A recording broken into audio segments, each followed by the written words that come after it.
Hello guys, welcome back to my channel अर्थशास्त्र की नगरी। सो गाइस, जैसा कि आपने थंबनेल के अंदर देख ही लिया है, जी हाँ, हम बात करने वाले हैं मांग व मांग के लोच के सिद्धांत। गाइस, ये डिमांड जो है वो इकोनॉमिक्स के अंदर एक ऐसा टॉपिक है। एक तो हो गया आपका डिमांड और एक हो गया आपका सप्लाई। मांग और पूर्ति, ये दो ऐसे पिलर हैं इकोनॉमिक्स के अंदर जिसके बिना इकोनॉमिक्स जो है वो पूरी ही नहीं हो सकती है। इन दोनों पिलर में से अगर एक भी पिलर आपको समझ में नहीं आएगा तो आप इकोनॉमिक्स को जो है नहीं समझ पाएंगे। और ये जो दो टॉपिक हैं, डिमांड और सप्लाई, ये जो दो टॉपिक हैं, ये स्टूडेंट्स के जो है मोस्ट कंफ्यूजिंग टॉपिक्स होते हैं। भाई, डिमांड क्या होती है, सप्लाई क्या होती है, डिमांड को कौन-कौन से फैक्टर इफ़ेक्ट करते हैं, सप्लाई को कौन-कौन से फैक्टर इफ़ेक्ट करते हैं। दोनों ना एक जैसे किसी बच्चे को सिमिलर लगते हैं, किसी को अलग लगते हैं, बहुत ज़्यादा कन्फ्यूज़न होती है। तो आज हम जो बात करने वाले हैं,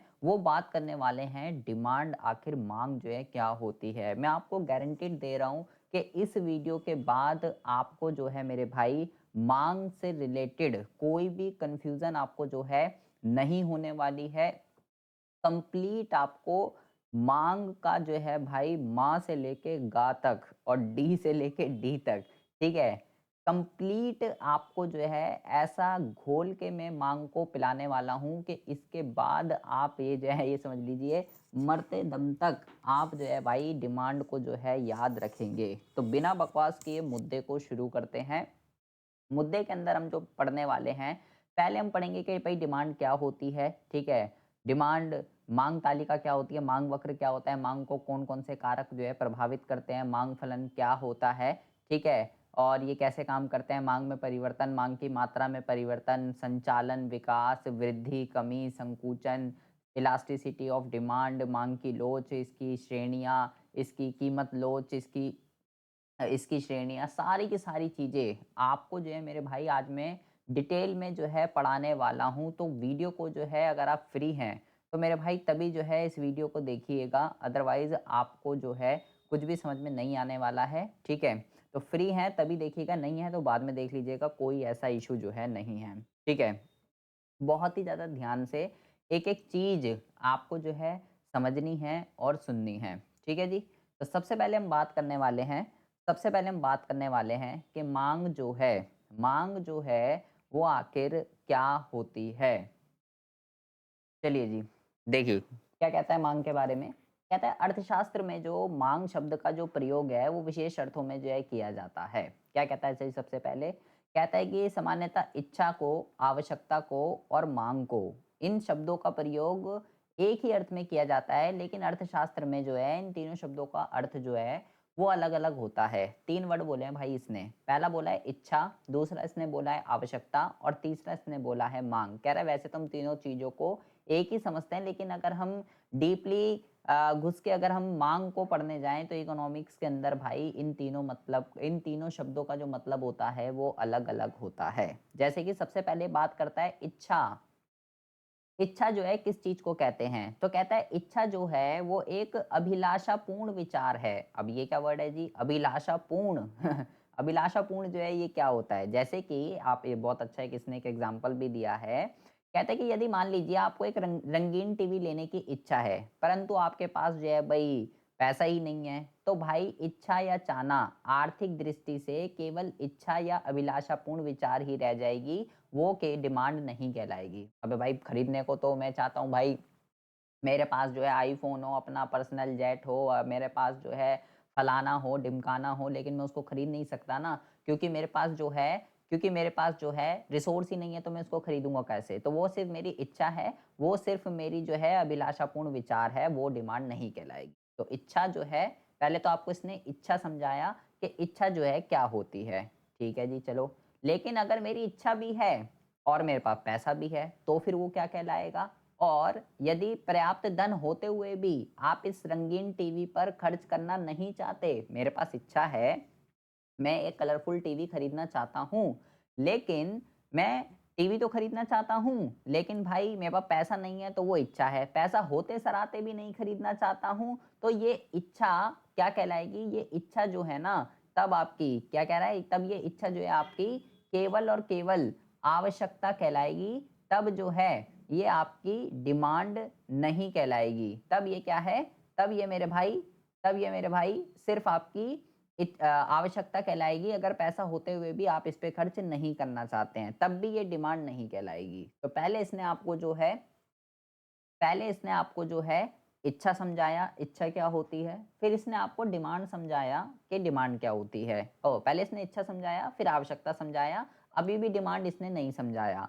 अब बहुत ही ज़्यादा ध्यान से सुनेंगे। तो ये इच्छा उस स्थिति में माँग का रूप धारण कर लेगी। कब कर लेगी माँग का रूप धारण? पहले इच्छा समझाया, फिर आवश्यकता समझाया, अब समझाता है कि डिमांड क्या है। कब इच्छा और आवश्यकता कब कन्वर्ट हो जाती हैं डिमांड में? जिस स्थिति में एक निश्चित समय पे, एक पर्टिकुलर प्राइस पे और एक निश्चित कीमत पर, एक पर्टिकुलर प्राइस और एक पर्टिकुलर टाइम पे, बहुत ज़्यादा ध्यान से सुनेंगे, जब आप रंगीन टीवी खरीदने के लिए तैयार हो जाते हैं, तब जो है वो चीज़ डिमांड कहलाती है। एक पर्टिकुलर प्राइस और एक पर्टिकुलर टाइम पे अगर आप रंगीन टीवी खरीदने के लिए अब तैयार हैं, जैसे कि आज अगर कोई कलर टीवी 10,000 रुपए का मिल रहा है और आप रेडी हैं उस टीवी को खरीदने के लिए, तो भाई वो चीज़ डिमांड है। इस प्रकार मांग का उल्लेख एक निश्चित कीमत और निश्चित समय के संदर्भ में किया जाना चाहिए। मतलब कि अगर मैं डेफिनेशन की बात करूं, तो क्या डेफिनेशन बनती है मेरे भाई डिमांड की? डिमांड की डेफिनेशन ये बन गई अब आपकी कि मांग जो है ना, किसी भी पदार्थ की या किसी भी वस्तु की कह सकते हो आप, वो मात्रा होती है, वो क्वांटिटी होती है जिसको एक उपभोक्ता एक निश्चित समय में या एक निश्चित अवधि में और एक निश्चित कीमत पर खरीदने के लिए केवल इच्छुक ही नहीं होता या योग्य नहीं होता, बल्कि उसको खरीदने के लिए तैयार भी होता है। उस चीज को जो है मेरे भाई क्या कहते हैं? उस चीज को मेरे भाई डिमांड कहते हैं। तो इच्छा क्या होती है, आवश्यकता क्या होती है और डिमांड क्या होती है? पहले आपको इन तीनों वर्ड्स में डिफरेंस समझना पड़ेगा। अगर आप मैं रंगीन टीवी खरीदना चाहता हूँ, मेरे पास भाई पैसे नहीं हैं, वो इच्छा है। मेरे पास पैसे भी हैं, पर फिर भी मैं नहीं खरीद रहा, उस पे खर्च ही नहीं करना चाहता, तो वो चीज़ आवश्यकता है, ठीक है? वो वांट है, मैं चाहता हूँ, ठीक है? और जब मैं एक पर्टिकुलर प्राइस पे और एक पर्टिकुलर टाइम पे मैं उसको खरीदने के लिए तैयार हूँ, तब जाके वो जो है डिमांड बनती है। सबसे पहले आपको ये मीनिंग जो है बहुत ही ज़्यादा अच्छे से समझना पड़ेगा। ठीक है भाई, ये हमको जो है समझ में आ चुका है। अब ये कहता है बहुत ही ज़्यादा ध्यान से अब आपको जो है चीज़ों को समझना है। ठीक है? बहुत ही ज़्यादा ध्यान से थोड़ा अटेंटिव होकर सुनेंगे। तो कहता है कि अन्य शब्दों में ये कीमत और माँग के बीच में संबंध को बताता है। मतलब कि ये इस बात का संकेत देता है कि विभिन्न कीमतों पर डिफरेंट डिफरेंट प्राइस पे एक वस्तु की कितनी मात्रा जो है माँगी जाएगी। मतलब ₹10 पे कितनी मात्रा माँगी जाएगी, ₹12 पे कितनी माँगी जाएगी, ₹8 पे कितनी माँगी जाएगी। डिफरेंट डिफरेंट प्राइस पे एक कस्टमर किसी भी वस्तु की कितनी क्वांटिटी की डिमांड करता है, वो जो है माँग कहलाती है। अच्छा, अब बहुत ही ज़्यादा अटेंटिव होकर सुनना है क्योंकि ये पूछा जाता है कई बार ये एग्ज़ाम में। तो यहाँ पे बतला देना आवश्यक है कि डिमांड और माँगी गई मात्रा, क्वांटिटी डिमांड, इनमें भाई अंतर होता है। अभी हमने क्या पढ़ा है? अभी हमने पढ़ा है माँग, मतलब कि मैंने बोला कि ₹10 पे मैं मान लो 8 क्वांटिटी खरीद रहा हूँ, ₹12 पे मैं मान लो 6 क्वांटिटी खरीद रहा हूँ, ₹8 पे मैं मान लो 4 क्वांटिटी खरीद रहा हूँ। डिफरेंट डिफरेंट प्राइस पे डिफरेंट डिफरेंट प्राइस पे जो मैं ये डिफरेंट डिफरेंट क्वांटिटी बाय कर रहा हूँ, it's called demand. But what is quantity demand? मांगी गई मात्रा क्या होती है? एग्जाम में क्वेश्चन आता है, मांग और मांगी गई मात्रा, इन दोनों में अंतर बता भाई, इन दोनों में अंतर क्या होता है? अब बच्चा कंफ्यूज है भाई। अब भाई मांग भी यही होती है और मांगी गई मात्रा भी यही होता है, दोनों तो मैं भाई यही पढ़ के आया था, अभी इसमें अंतर पूछ रहा है। अब आपको बहुत ही ज़्यादा ध्यान से अटेंटिव होकर सुनना है। तो माँग क्या होती है? पहले ये आपको ये समझा रहा है कि माँग क्या होती है, जो भी हम पढ़ के आए हैं कि भाई वह मात्राएँ, वो क्वांटिटी, कह रहा है वो क्वांटिटी जो एक क्रेता, एक बायर, एक उपभोक्ता एक निश्चित समय पे और एक निश्चित अवधि में वैकल्पिक कीमतों पर खरीदने के इच्छुक होता है, योग्य होता है, तैयार होता है। जैसे मैंने अभी आपको एग्ज़ाम्पल दिया कि ₹10 पे 8 क्वांटिटी, ₹12 पे 6 क्वांटिटी एंड ₹14 में 4 क्वांटिटी, ठीक है? ऐसे में डिफरेंट प्राइस पे जो मैं डिफरेंट क्वांटिटी बाय करने के लिए तैयार हूँ, it's called demand. But what is quantity demand? इसके विपरीत मांगी गई मात्रा, अब बहुत ही ज्यादा ध्यान से आपको सुनना है, देखो क्या कह रहा है, मांगी गई मात्रा वह विशेष मात्रा होती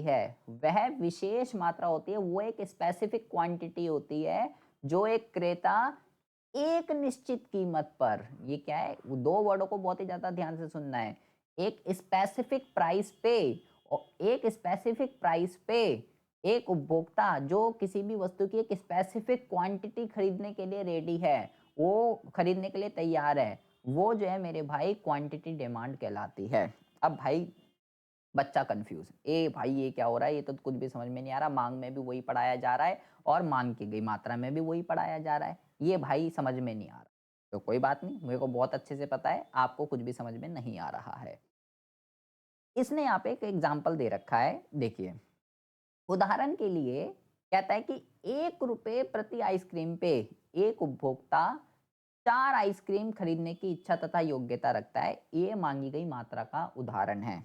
अच्छा, जबकि एक उपभोक्ता 1 रुपए पे 4 आइसक्रीम, 2 रुपए पे 3 आइसक्रीम और 3 रुपए पे 2 आइसक्रीम खरीदने की इच्छा और योग्यता रखता है, तो वो मांग कहलाती है। ओ भाई साहब, ये क्या पढ़ा दिया भाई, ये तो पूरा का पूरा ऊपर से ही चला गया, ये भी भाई कुछ समझ में नहीं आना, ये भी समझ में नहीं आया भाई। ओ भाई ये तो भाई पहली बार भाई, मांग क्या होती है, मांग की मात्रा क्या होता है भाई, इसी में अभी तो भाई इसी में ही हम कंफ्यूज हो रहे हैं। कोई बहुत ही, मुझे बहुत अच्छे से पढ़ा है, सब कुछ आपके ऊपर से जा रहा है, कुछ भी आपके समझ में नहीं आने, बस आपको टेंशन लेने वाली बात नहीं है।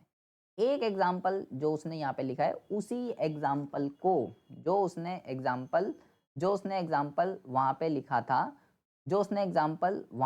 था, उसी एग्जाम्पल को मैं जो है आपको यहाँ पे समझाने वाला हूँ। देखिए उसने ये बोला, मैं यहाँ पे लिखता हूँ, कीमत, ठीक है, यहाँ पे मैंने लिख दिया कीमत, और यहाँ पे मैंने क्या लिख दिया, यहाँ पे मैंने लिख दिया मात्रा, ठीक है, क्वांटिटी डिमांडेड, ठीक है, क्यूडी लिख देता हूँ, मांगी गई मात्रा। अब वो क्या कह रहा था, वो ये कह रहा था कि भाई मान लीजिए भाई 8 रुपए पे मैं कितनी क्वांटिटी बाय करता हूँ, 4। 10 रुपए पे मैं कितनी क्वांटिटी बाय करता हूँ, 10 रुपए पे मान लीजिए मैं क्वांटिटी बाय करता हूँ 3। 12 रुपए पे मैं कितनी क्वांटिटी बाय करता हूँ, मैं बाय करता हूँ 2। अब ये क्या कह रहा है, बहुत ही ज्यादा ध्यान से सुनेंगे, अब आपको अटेंटिव होकर सुनने की आवश्यकता है। वो ये कह रहा है कि डिफरेंट प्राइस पे एक उपभोक्ता कितनी क्वांटिटी खरीदने के लिए रेडी है, इट्स कॉल्ड डिमांड, वो मांग है, ठीक है, लेकिन डिफरेंट प्राइस पे, वस्तु की विभिन्न कीमतों पर एक उपभोक्ता वस्तु की कितनी मात्रा खरीदने के लिए तैयार है। जैसे मान लो आइसक्रीम की बात, 8 रुपए पे मैं कितने आइसक्रीम खरीद रहा हूँ, 4। 10 रुपए पे 3, 12 रुपए पे 2, तो डिफरेंट प्राइस पे मैं कितनी क्वांटिटी खरीदने के लिए रेडी हूँ, इट्स कॉल्ड डिमांड। बट एक पर्टिकुलर प्राइस पे, लाइक 8 रुपए पे मैं कितनी क्वांटिटी खरीदने के लिए रेडी हूँ, 4। अगर मैं एक सिर्फ 8 रुपए की बात करूं, एक प्राइस की, समय के एक निश्चित समय पे एक निश्चित प्राइस पे मैं कितनी क्वांटिटी बाय करने के लिए रेडी हूं, इट्स कॉल्ड क्वांटिटी डिमांड, वो मांगी गई मात्रा है। 10 रुपए पे कितना, 10 रुपए पे कितनी हो, 3। 12 रुपए पे कितना हो, वो है 2। मतलब कि जब मैं इंडिविजुअली देखूंगा कि 8 रुपए पे कितना खरीदने के लिए तैयार हूं भाई, 8 रुपए पे मेरे भाई मैं 4 क्वांटिटी खरीदने के लिए तैयार हूं। 10 रुपए पे मैं कितनी क्वांटिटी खरीदने के लिए तैयार हूं भाई, 10 रुपए पे मैं 3 क्वांटिटी खरीदने के लिए तैयार हूं। तो जब मैं इंडिविजुअली देखूंगा, इसको मांगी गई मात्रा कहते हैं, और जब मैं ओवरऑल देखूंगा तो इसको क्या कहते हैं, इसको कहते हैं मांग। मतलब कि सिंपल सी बात है, बूंद बूंद से सागर बनता है, तो जो बूंद बूंद है वो क्या है, वो मांगी गई मात्रा है, और सागर क्या है, सागर मांग है। मांग इज ए वाइडर कॉन्सेप्ट, ठीक है। जैसे कि मैंने बोला ये आइसक्रीम का एग्जांपल था, 8 रुपए पे मैं कितने आइसक्रीम खरीदता हूँ, 10 रुपए पे कितनी खरीदता हूँ, 12 रुपए पे कितनी खरीदता हूँ, इट्स कॉल्ड क्वांटिटी डिमांड। क्योंकि मैं जब एक सीधी सी बात अपने दिमाग में भेजे में ये सेट कर लीजिए, जब एक प्राइस की बात होती है एक कीमत पे कि 8 रुपए पे कितनी खरीदता है भाई, वो मांगी गई मात्रा है, और विभिन्न कीमतों पे कितनी खरीदता है, वो मांग है। बस इतना ध्यान रख लीजिए, आपका काम हो जाएगा। यही इसने इस एग्जाम्पल के अंदर यहाँ पे आपको जो है बतलाने का प्रयास किया था। ये एग्जाम में भी आता है, ठीक है। यहाँ पे भी देख लीजिए, बहुत अच्छे से इसने यहाँ पे एक्सप्लेन कर रखा है कि मांग का मतलब एक उपभोक्ता अपने दिमाग में बनाई गई उस तालिका से है जिससे ये प्रकट होता है कि किसी वस्तु की संभव कीमतों पर, विभिन्न कीमतों पे वो उसकी कितनी मात्रा खरीदेगा, विभिन्न कीमतों पे वो मांग है। जबकि मांगी गई मात्रा क्या है, किसी वस्तु की, वो किसी वस्तु की उस निश्चित मात्रा से जिसे उपभोक्ता एक निश्चित कीमत पे, एक स्पेसिफिक प्राइस पे, वो उपभोक्ता उस वस्तु की कितनी स्पेसिफिक क्वांटिटी बाय करने के लिए रेडी है, इट्स कॉल्ड क्वांटिटी डिमांडेड। ठीक है, ये एग्जाम में बहुत बारी आता है और बच्चों को बहुत ज्यादा कंफ्यूजन होती है इसमें। ठीक है, तो पहले तो भाई आपको बहुत ही अच्छे से मैंने 4 वर्ड आपको पढ़ाए हैं। आई होप आपको सबसे पहली बात तो ये 4 वर्ड बहुत ही अच्छे से आपको जो है, बहुत ही अच्छे से आपको जो है ये 4 वर्ड आपको जो है समझ में आ गए होंगे। पहले मैंने आपको समझाया भाई 4 वर्ड कौन से पढ़ा दिए भाई तूने, भाई पहले मैंने आपको पढ़ाया इच्छा क्या होती है, फिर मैंने आपको पढ़ाया आवश्यकता क्या होती है, फिर मैंने आपको पढ़ाया मांग क्या होती है, फिर मैंने आपको पढ़ाया मांगी गई मात्रा क्या होती है। ले भाई 4 वर्ड हमने पढ़ भी लिया, तो पता भी नहीं चला भाई, अभी तो हमसे मांगी पढ़ रहे थे तो कह रहा भाई 4 वर्ड पढ़ा दिए। ले भाई, पहले तो आपको ये 4 वर्ड बहुत ही अच्छे से समझ में आ जाने चाहिए। अगर आपको ये 4 वर्ड समझ में आए हैं तो ही आपको आगे की रामायण कथा जो है समझ में आने वाली है। ठीक है जी भाई, ये 4 वर्ड हमको जो है बहुत ही अच्छे से समझ में आ गए हैं। ठीक है, अब हम बात करते हैं कि मांग तालिका क्या होती है और आखिर मांग वक्र जो है ये क्या होता है। अब बहुत ही ज्यादा ध्यान से आपको अटेंटिव होकर सुनना है, अगर आपको डिमांड और क्वांटिटी डिमांड सब कुछ बहुत अच्छे से समझ में आ चुका है तो। अब अगर मैं बात करूं मेरे भाई मांग तालिका की, मांग तालिका जो है ये क्या होती है, तो मांग तालिका की अगर मैं डेफिनेशन की बात करूं तो कहता है कि मांग तालिका वो एक तालिका होती है, एक ऐसी टेबल होती है जो एक वस्तु की, किसी भी वस्तु की विभिन्न कीमतों को दर्शाती है और प्रत्येक कीमत पर उस वस्तु की मांगी गई मात्रा को बताती है। मतलब कि ये तो यही बात कर रहा है, ये तो डेफिनेशन की बात करूं। अबे मेरे भाई मांग में क्या, अगर मैं आपसे बोलूं हमने मांग तालिका पढ़ ली तो आपको कैसा लगेगा, मैं बोलूं मैंने 4 नहीं, मैंने आपको 5 वर्ड पढ़ा दिए हैं। अबे भाई ये जो बनाया ये यही तो कह रहा है। इसने क्या बोला डेफिनेशन में, इनने डेफिनेशन में क्या बोला है कि मांग तालिका एक ऐसी तालिका है, एक ऐसी टेबल है जो वस्तु की विभिन्न कीमतों पे एक उपभोक्ता उस वस्तु की कितनी मात्रा खरीदेगा उसको दर्शाती है। तो ये मैंने क्या बनाया, ये टेबल ही तो बनाई है कि वस्तु की विभिन्न कीमतों पे एक उपभोक्ता कितनी आइसक्रीम खरीद रहा है। 8 पे 4, 10 पे 3, 12 पे 2, इट्स कॉल्ड मांग तालिका। और क्या है मेरे भाई, ये भी हो गया, चलो जी काम खत्म। इसी को तो कहते हैं, और क्या कुछ अलग थोड़ी है। अबे जब मैं डिफरेंट वस्तु की विभिन्न कीमतों पे किसी भी वस्तु की विभिन्न कीमतों पे कितनी उपभोक्ता है उसकी कितनी कितनी मात्रा खरीदने के लिए तैयार है, उसी को मांग तालिका कहते हैं। तो कहता है मांग तालिका जो है ना, देखिए क्या कह रहा है, कहता है मांग तालिका जो है किसी वस्तु की उन विभिन्न मात्राओं को प्रकट करता है जिसे उपभोक्ता एक निश्चित समय में विभिन्न कीमतों पर खरीदने के लिए तैयार होता है। लेकिन अब ये कह रहा है भाई ये तो 2 टाइप की होती है। अब आपको जो है थोड़ा दिमाग लगाने की जरूरत है। कहता है पहली होती है व्यक्तिगत मांग तालिका और दूसरी होती है बाजार मांग तालिका। ये एग्जाम में आपसे पूछा जाता है, इसको आपको बहुत ही अच्छा से समझना है। व्यक्तिगत कैसे बनती है, बाजार कैसे बनती है, व्यक्तिगत से बाजार किस तरीके से ड्राइव होती है, अब आपको समझना है। सबसे पहले हम बात करने वाले हैं व्यक्तिगत क्या होती है, व्यक्तिगत की। ठीक है, व्यक्तिगत का मतलब क्या होता है भाई, सिंपल सी बात है, व्यक्तिगत का मतलब होता है इंडिविजुअल, एक की बात होती है यहाँ पे। व्यक्तिगत मांग तालिका वह तालिका होती है जिससे प्रकट होता है कि एक निश्चित समय में एक उपभोक्ता, यहाँ पे आपको क्या ध्यान रखना है, एक उपभोक्ता, व्यक्तिगत का मतलब होता है मेरे भाई एक, एक उपभोक्ता एक पर्टिकुलर प्राइस पे और एक पर्टिकुलर टाइम पे किसी वस्तु की डिफरेंट डिफरेंट प्राइस पे उसकी कितनी मात्रा खरीदने के लिए तैयार है। It's called individual demand schedule, it's called व्यक्तिगत मांग तालिका। ठीक है, एक उपभोक्ता की जहां पे बात होती है, जैसे कि हम ये नीचे का एग्जांपल ले लेते हैं कि एक उपभोक्ता, मान लीजिए मेरी बात हो रही है यहाँ पे, मैं आइसक्रीम की बात कर रहा हूँ कि 1 रुपए पे भाई मैं 4 आइसक्रीम खरीदता हूँ, 2 रुपए पे मेरे भाई मैं 3 आइसक्रीम खरीदता हूँ, 3 रुपए पे मेरे भाई मैं 2 आइसक्रीम खरीदता हूँ, और 4 रुपए में मेरे भाई मैं एक आइसक्रीम खरीदता हूँ। सिर्फ मेरे बारे में बात हो रही है भाई। मैं भाई ये डिफरेंट वस्तु की विभिन्न कीमतों पे, वस्तु कौन है यहाँ पे, आइसक्रीम, वस्तु की विभिन्न कीमतों पे मैं उसकी कितनी क्वांटिटी खरीदने के लिए रेडी हूँ, उसको मैं तालिका के रूप में, ये टेबल मैंने बना दी मेरे भाई, ये टेबल मैंने बना दी। It's called individual demand schedule, क्योंकि यहाँ पे एक उपभोक्ता की बात हो रही है। अच्छा जी, ठीक है, ये बात बहुत ही अच्छे से समझ में आ गई। तो अब ये कहता है कि उपरोक्त तालिका से पता चलता है कि जैसे जैसे आइसक्रीम की कीमत बढ़ रही है, जैसे जैसे आइसक्रीम की कीमत बढ़ रही है, 1 से 2, 2 से 3, 3 से 4, मांग कम होती जा रही है, 4 से 3, 3 से 2, 2 से 1, और जब आइसक्रीम की कीमत 1 रुपए है, 1 पे मैं 4 खरीद रहा हूँ, ठीक है, और जैसे जैसे कीमत 4 से 1 हो जाती है, वैसे वैसे डिमांड भी कम होती रहती है। ये यहाँ पे आपने समझा। ये तो था इंडिविजुअल। जब मैं सिर्फ एक की बात कर रहा हूँ, तो बाजार क्या होती है मेरे भाई, मार्केट डिमांड शेड्यूल, ये क्या होता है, इसको भी समझ लेते हैं। बाजार में क्या होता है, बहुत ज्यादा ध्यान से सुनेंगे। बाजार मांग तालिका की परिभाषा क्या है कि किसी वस्तु की, कोई भी वस्तु ले लीजिए, लाइक आइसक्रीम, आइसक्रीम की बात हो रही है पूरे उसमें, तो आइसक्रीम पे ही ले लेते हैं, ठीक है। किसी वस्तु यानी कि आइसक्रीम, ये उन मात्राओं के रूप में दी जाती है या दी जाती है जो उस वस्तु के सभी उपभोक्ता, यहाँ पे क्या वर्ड है, ऊपर क्या वर्ड था मेरे भाई, वहां पे था एक उपभोक्ता, यहाँ पे क्या है, सभी उपभोक्ता किसी निश्चित समय में उसकी संभव क्वांटिटी कितने खरीदने के लिए रेडी है, उसको मेरे भाई मार्केट डिमांड शेड्यूल कहते हैं।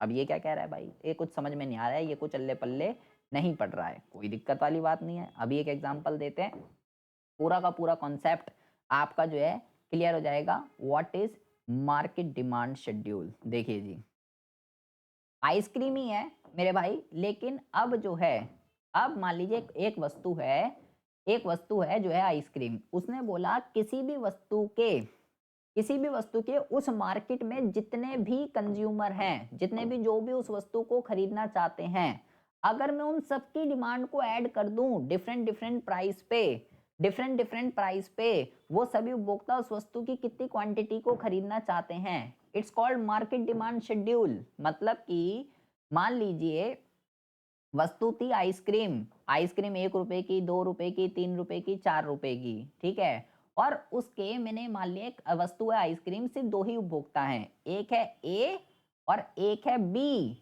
एक है ए और एक है बी, ठीक है, 2 उपभोक्ता हैं, 2 के अलावा और कोई उपभोक्ता नहीं है, उसको और कोई नहीं खरीदता, सिर्फ ए और बी ही खरीदते हैं। 1 रुपए पे ए कितना खरीदता है, 4, 2 रुपए पे 3, 3 रुपए पे 2, 4 रुपए पे 1, ये ए डिमांड कर रहा है डिफरेंट डिफरेंट प्राइस पे, ठीक है। ए और बी के अलावा और कोई भी नहीं है उपभोक्ता जो आइसक्रीम खरीदता है, ये बात आपको भेजे में सेट रखनी है। जो दूसरा उपभोक्ता है वो अलग डिमांड कर रहा है, वो 1 रुपए पे 5 खरीदता है, वो 2 रुपए पे 4 खरीदता है, 3 रुपए पे 3 खरीद रहा है और 4 रुपए पे 2 खरीद रहा है। मतलब दोनों ही उपभोक्ता जैसे जैसे कीमत बढ़ रही है, दोनों ही उपभोक्ता जैसे जैसे कीमत बढ़ रही है, वैसे वैसे अपनी मांग कम कर रहे हैं। सबसे पहली बात तो आपको ये समझना है, ठीक है। तो अगर मैं, सिर्फ 2 ही उपभोक्ता थे आइसक्रीम के और कोई नहीं खरीदता, ये बात आपको ध्यान रखनी है, ठीक है, 2 के अलावा और कोई नहीं खरीदता, तो भाई मैंने ए की डिमांड देखी डिफरेंट डिफरेंट प्राइस पे, मैंने बी की डिमांड देखी डिफरेंट डिफरेंट प्राइस पे, और मैंने बोला जब मैं वस्तु की विभिन्न कीमतों पे, जब मैं वस्तु की विभिन्न कीमतों पर, जब मैं किसी भी वस्तु की, जो मैं आइसक्रीम की बात कर रहा हूँ, उसकी सभी उपभोक्ता की मांग को जोड़ दूंगा, तो मैंने बोला सिर्फ 2 ही उपभोक्ता हैं, तो ये दे रहे और इनकी डिमांड दे रखी है, तो जोड़ दो, 5 4 9, मतलब 1 रुपए पे टोटल मार्केट डिमांड आइसक्रीम की कितनी हो रही है, 9 हो रही है मेरे भाई, 4 और 3 7, 2 रुपए पे आइसक्रीम की टोटल मार्केट डिमांड कितनी हो रही है, 7, 3 रुपए पे 5 और 4 रुपए पे 3, हो गया, ये बन गया आपका।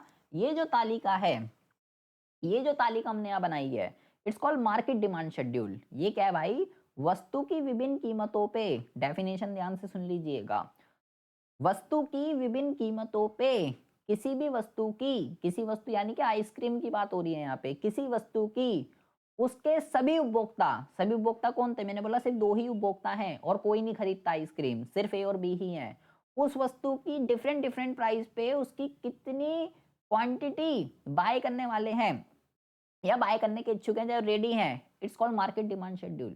अगर मैं इंडिविजुअल लेवल पे देखूंगा कि डिफरेंट डिफरेंट प्राइस पे ए कितना बाय कर रहा है, इट्स कॉल्ड व्यक्तिगत, इंडिविजुअल। बी कितना खरीद रहा है, वो व्यक्तिगत है, वो इंडिविजुअल है। लेकिन सभी उपभोक्ता सिर्फ अगर दो ही हैं, इन दोनों की डिमांड को जोड़ दो तो वो मेरे भाई मार्केट डिमांड शेड्यूल बन जाता है। एग्जाम में आता है कि व्यक्तिगत से बाजार मांग तालिका और बाजार मांग वक्र कैसे ड्राइव होता है बताइए। तो ऐसे आपको जो है ये तालिका बना के आनी है। आई होप आपको जो है व्यक्तिगत बहुत अच्छे से समझ में आ गया होगा, ठीक है, और व्यक्तिगत बहुत अच्छे से समझ में आ गया होगा और बाजार बहुत अच्छे से समझ में आ गया होगा। अगर आपको व्यक्तिगत तालिका समझ में आ गई तो आपको वक्र भी समझ में आ जाएगा। भाई दो टॉपिक पढ़ने थे ना, तालिका और वक्र। तालिका तो मुझे समझ में आ गई, टेबल फॉर्म में है, तो वक्र क्या होगा, तो ठीक है, मांग तालिका को चित्र द्वारा प्रकट करना मांग वक्र कहलाता है। अबे जो टेबल बनाई है, जो टेबल बनाई है उसको चित्र में दिखा दो, डायग्राम ग्राफिक प्रेजेंटेशन कर दो, वही तो मांग वक्र कहलाएगा। अब जैसे मांग तालिका दो तरीके की होती है, तो फिर मेरे भाई सिंपल सी बात है, फिर मेरे भाई सिंपल सी बात है, फिर तो मांग वक्र भी भाई दो तरीके का होगा, एक व्यक्तिगत और एक बाजार। अरे मेरे भाई मैं सिंपल सा ये कह रहा हूँ, मैंने अभी दो टेबल पढ़ी, ठीक है। पहले मैंने टेबल कौन सी पढ़ी थी, ये ले भाई ये रही। पहले मैंने कौन सी टेबल पढ़ी थी, पहले मैंने टेबल पढ़ी थी ये मैंने टेबल पढ़ी थी, ये थी व्यक्तिगत एक बंदे की। मैं एक आइसक्रीम की बात चल रही थी कि मैं अलग अलग प्राइस पे कितनी क्वांटिटी को बाय करता हूँ, ठीक है। ये है मांग, ये है व्यक्तिगत मांग तालिका। और जब मैं इसका चित्र बना दूंगा तो बना दे भाई मेरे भाई, चित्र बना देते हैं हम इसका यहाँ पे। जब मैं इसको चित्र के फॉर्म में दिखाऊंगा, देखिए जब मैं इसको चित्र के फॉर्म में दिखा दूंगा, ये वाई एक्सिस, ये एक्स एक्सिस, ठीक है, यहाँ पे क्वांटिटी, ठीक है, और यहाँ पे प्राइस, यहाँ पे प्राइस, ठीक है जी। अब देखिए 1 रुपए में कितनी खरीद रहा था, 4। 1 रुपए पे मैं कितनी खरीद रहा था, मान लो 1 रुपए पे मैं खरीद रहा था मेरे भाई 4। ये आ गया पहला पॉइंट, 1 रुपए पे 4 खरीद रहा था मेरे भाई, ठीक है। अब 2 रुपए पे मैं कितनी खरीद रहा था, 2 रुपए पे जैसे ही प्राइस बढ़ गए, 2 रुपए पे मेरे भाई मैं खरीद रहा था मान लीजिए 3, ठीक है। 3 रुपए पे मैं कितनी खरीद रहा था, 3 रुपए पे मेरे भाई मैं खरीद रहा था 2, ठीक है। और ए 4 रुपए पे मैं कितनी खरीद रहा हूँ, 4 रुपए पे, 4 रुपए पे मैं मेरे भाई मैं खरीद रहा हूँ 1, ठीक है। तो ये मेरे पास 4 पॉइंट आ गए, ये मेरे पास 4 पॉइंट आ गए। और इन चारों पॉइंटों को जोड़ दीजिए, ये लीजिए, ये बन गया आपका, ये बन गया आपका क्या, व्यक्तिगत मांग वक्र। बस और क्या करना है। अबे उसने बोला ये जो तालिका है इसको चित्र द्वारा, इसको चित्र में इसको ग्राफिक रिप्रेजेंटेशन कर दो इसका, यही क्या बन जाएगा आपका, यही मांग वक्र है। जब व्यक्तिगत का बनाओगे तो व्यक्तिगत बनेगा, और जब बाजार का बनाओगे तो बाजार का बनेगा। लो भाई बाजार का भी बना लेते हैं। बाजार का जब मैं बनाऊंगा, बाजार का जब मैं बनाऊंगा यानी कि ये वाला, मुझे ये तालिका को कन्वर्ट करना है, तो मैं इस तालिका को कन्वर्ट कर लेता हूँ। तो जब मैं इस तालिका को कन्वर्ट करूंगा तो इससे इसका भी बिल्कुल वैसे ही बनाना है, इसका भी बिल्कुल वैसे ही बनाना है। जैसे कि इसको हम यहाँ पे लेते हैं, ये हो गया आपका एक्स एक्सिस, ये हो गया वाई एक्सिस, ठीक है। यहाँ पे क्या होगा, बनेगा ऐसे ही, ये बन गया आपका, ये बनेगा ऐसे ही, ठीक है। लेकिन यहाँ पे 1 रुपए पे ये वाली डिमांड लेनी है, 1 रुपए पे 9 डिमांड हो रही है, 9, ठीक है। लाइक 1 रुपए पे मान लीजिए डिमांड कितनी हो रही है, 1 रुपए पे मेरे भाई 9 डिमांड हो रही है, ठीक है। तो थोड़ा यहाँ पे बनाते हैं, देखिए यहाँ बनाते हैं इसको। अब ध्यान से देखिए, ये हो गया आपका वाई एक्सिस, ये हो गया आपका एक्स एक्सिस। 1 रुपए पे कितनी डिमांड हो रही है, 1 रुपए पे मेरे भाई 9 डिमांड हो रही है। 2 रुपए पे कितनी हो रही है, 2 रुपए पे मेरे भाई 7 डिमांड हो रही है। 3 रुपए पे कितनी हो रही है, 3 रुपए पे, 3 रुपए पे मेरे भाई 5 डिमांड हो रही है, ठीक है। 4 रुपए पे कितनी हो रही है, 4 रुपए पे मेरे भाई 3 डिमांड हो रही है। बस ये चारों पॉइंट आ गए, ये चारों पॉइंट आपके आ गए, इसको जोड़ दीजिए, ये क्या बन जाएगा आपका, ये बन जाएगा आपका मार्केट डिमांड, खत्म बात, और क्या है। अबे जब इंडिविजुअल का बनाओगे तो इंडिविजुअल डिमांड कर्व, और जब मार्केट का बनाओगे तो मार्केट डिमांड कर्व। तो जब मैं उसी का ग्राफिक रिप्रेजेंटेशन कर दूंगा तालिका का, तो वो मांग वक्र बन जाता है, और क्या है, कोई हुआ चीज़ थोड़ी है भाई, बस बन गया। अब वो इसने यहाँ नीचे समझा दिया आपको, देखो 2 तरीके का होता है, व्यक्तिगत, पहला इसने आपको समझाया व्यक्तिगत, तो व्यक्तिगत क्या होता है अभी मैं पढ़ा के आया आपको। जब मैं व्यक्तिगत का ऊपर वाली तालिका का बना दूंगा तो मेरे भाई ये बन जाएगा ऊपर वाली तालिका का, सिर्फ जब मैं एक एक व्यक्ति का बनाऊंगा। और जब मैं दोनों का बना दूंगा, देखिए मार्केट वाला आपको ऐसे बनाना पड़ेगा, ठीक है। मार्केट वाला जब भी आए एग्जाम में तो आके व्यक्तिगत मांग वक्र से व्यक्तिगत मांग वक्र से बाजार मांग वक्र कैसे ड्राइव करते हैं, तो ये डायग्राम आपको बना के आना है, तो आपको पूरे नंबर जो है मिलने वाले हैं। अब ये डायग्राम जो है कैसे बनाए, ये तो भाई बड़ा खतरनाक सा डायग्राम लग रहा है। कुछ नहीं है, ये ए और बी देखो, ये ए का अलग बनाया, बी का अलग बनाया और फिर दोनों को जोड़ दिया। जैसे कि 3 रुपए पे 3 रुपए पे 3 रुपए पे ये उपभोक्ता कितनी मांग कर रहा था, 3 रुपए पे ये उपभोक्ता खरीद रहा था 2। ये 3 रुपए पे कितना खरीद रहा था, ये 3 रुपए पे ये 3 रुपए पे ये मेरे भाई खरीद रहा था 3, ठीक है। तो टोटल 3 रुपए पे ये 2 खरीद रहा है, ये 3 खरीद रहा है, तो टोटल 3 रुपए पे कितनी डिमांड हो गई मार्केट की, टोटल हो गई 5, खत्म बात। फिर आ जाए ऐसे 4 रुपए पे, 4 रुपए पे ये कितनी खरीद रहा है 1, 4 रुपए पे ये कितनी खरीद रहा है 2, तो टोटल 4 रुपए पे एक ये खरीदा है 2 ये खरीदा है, तो टोटल कितनी डिमांड हो गई 3। तो 4 रुपए पे टोटल 3, इसको दोनों को जोड़ दीजिए तो क्या बन जाएगा आपका D1 plus D2, it means ए की डिमांड, ए की डिमांड, बी की डिमांड और टोटल ये क्या बन गया मार्केट डिमांड। लेकिन ये किस अजम्पशन पे बना हुआ है कि मार्केट के अंदर सिर्फ 2 ही उपभोक्ता हैं उस वस्तु को खरीदने के लिए, 2 के अलावा जो है 2 के अलावा जो है और कोई भी उपभोक्ता जो है नहीं है। आई होप आपको जो है बहुत ही अच्छे से समझ में आ गया होगा कि भाई यहाँ पे क्या बात चल रही है, ठीक है। यहाँ पे एक चीज थोड़ी यहाँ पे ध्यान से आपको समझनी है। कहता है चित्र में OX जो है इस पे मात्रा दिखाई गई है, ये एक्स एक्स पे, और Y पे जो है कीमत दिखाई गई है, ये Y एक्सिस होती है, ठीक है।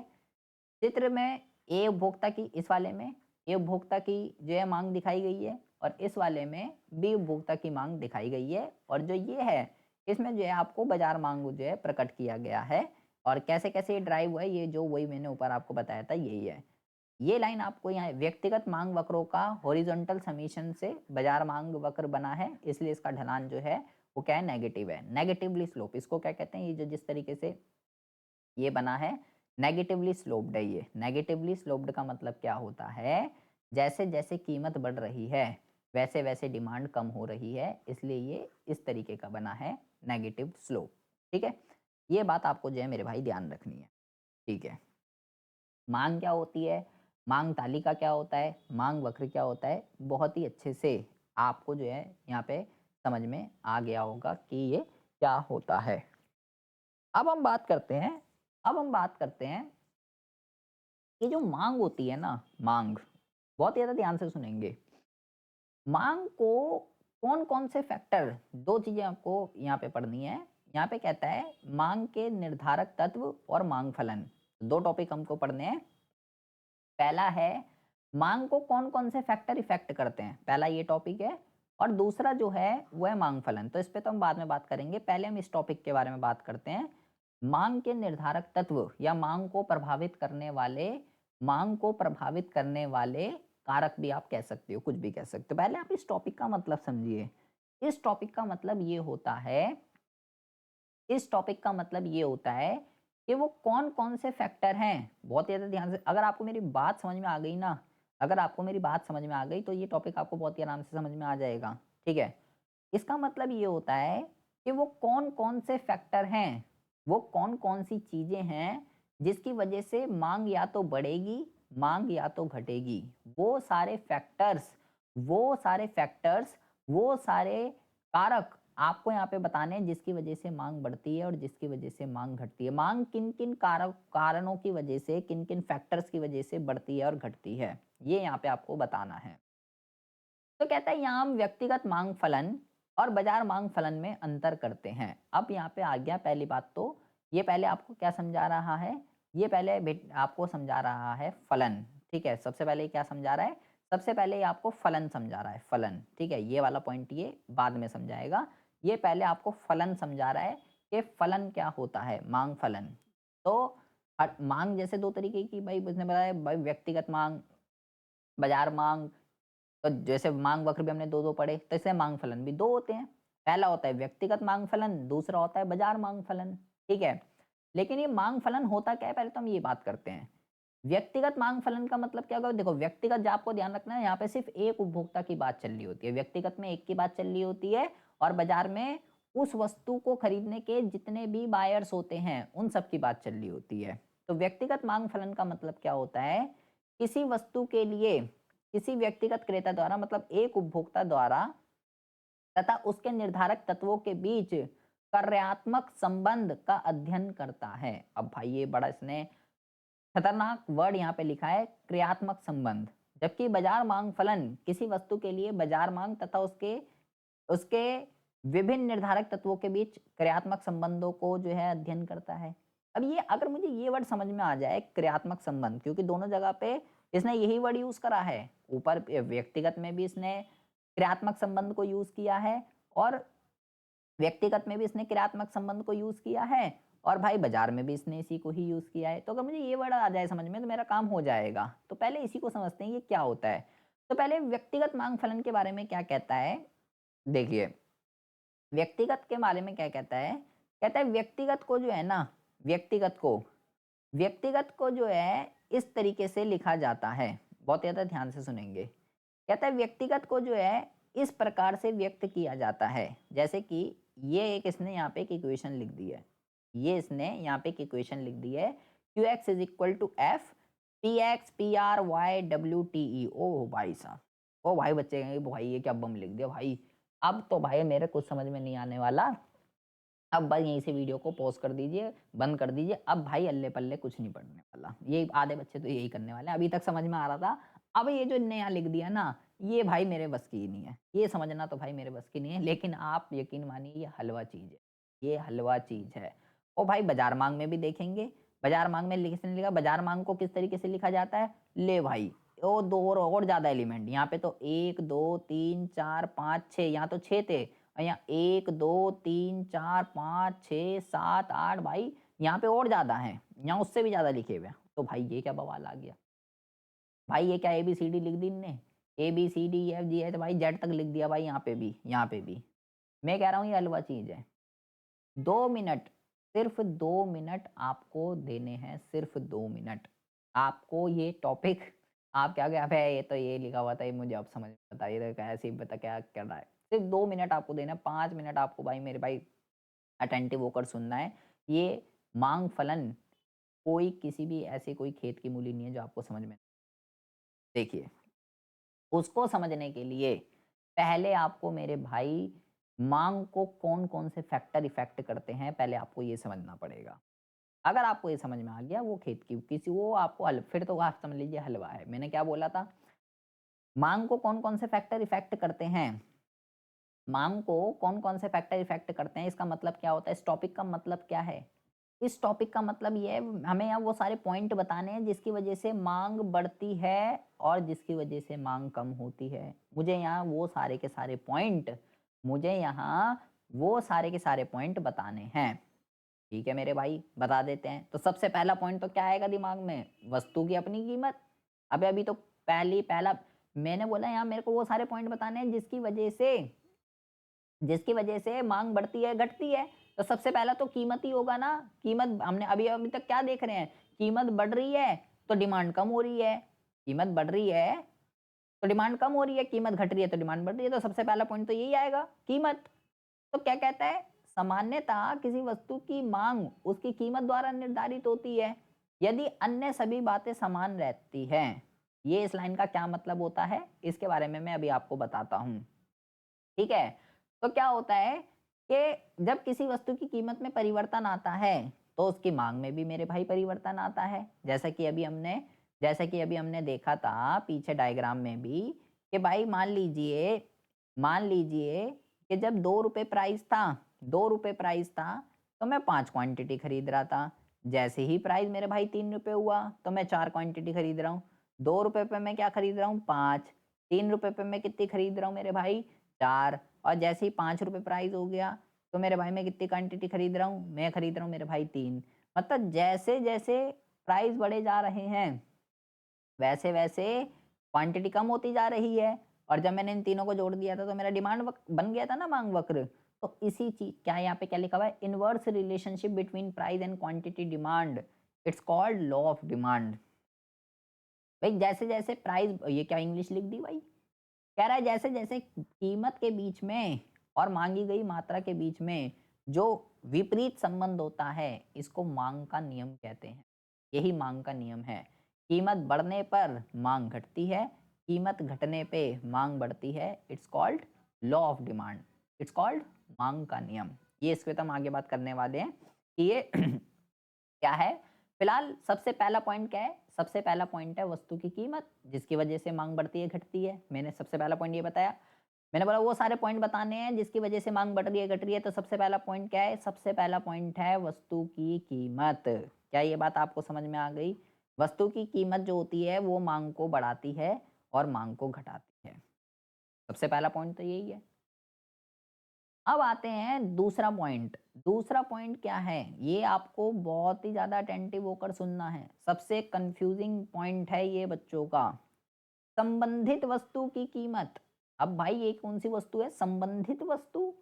संबंधित वस्तु का कहता है किसी वस्तु की मांग केवल कीमत से नहीं, संबंधित वस्तु की कीमत पर भी निर्भर करती है। अब संबंधित वस्तुएं इस कह लीजिए दो तरीके से, वस्तु को व्यापक रूप से दो उसमें वर्गीकृत किया जाता है, या कह दो वस्तुएं दो तरीके की, एक प्रतिस्थापन वस्तु और एक होती है पूरक वस्तु। आपको सबसे पहले मेरे भाई बहुत ही ज्यादा अटेंटिव होकर, प्लीज बहुत ही ज्यादा अटेंटिव होकर सुनना है।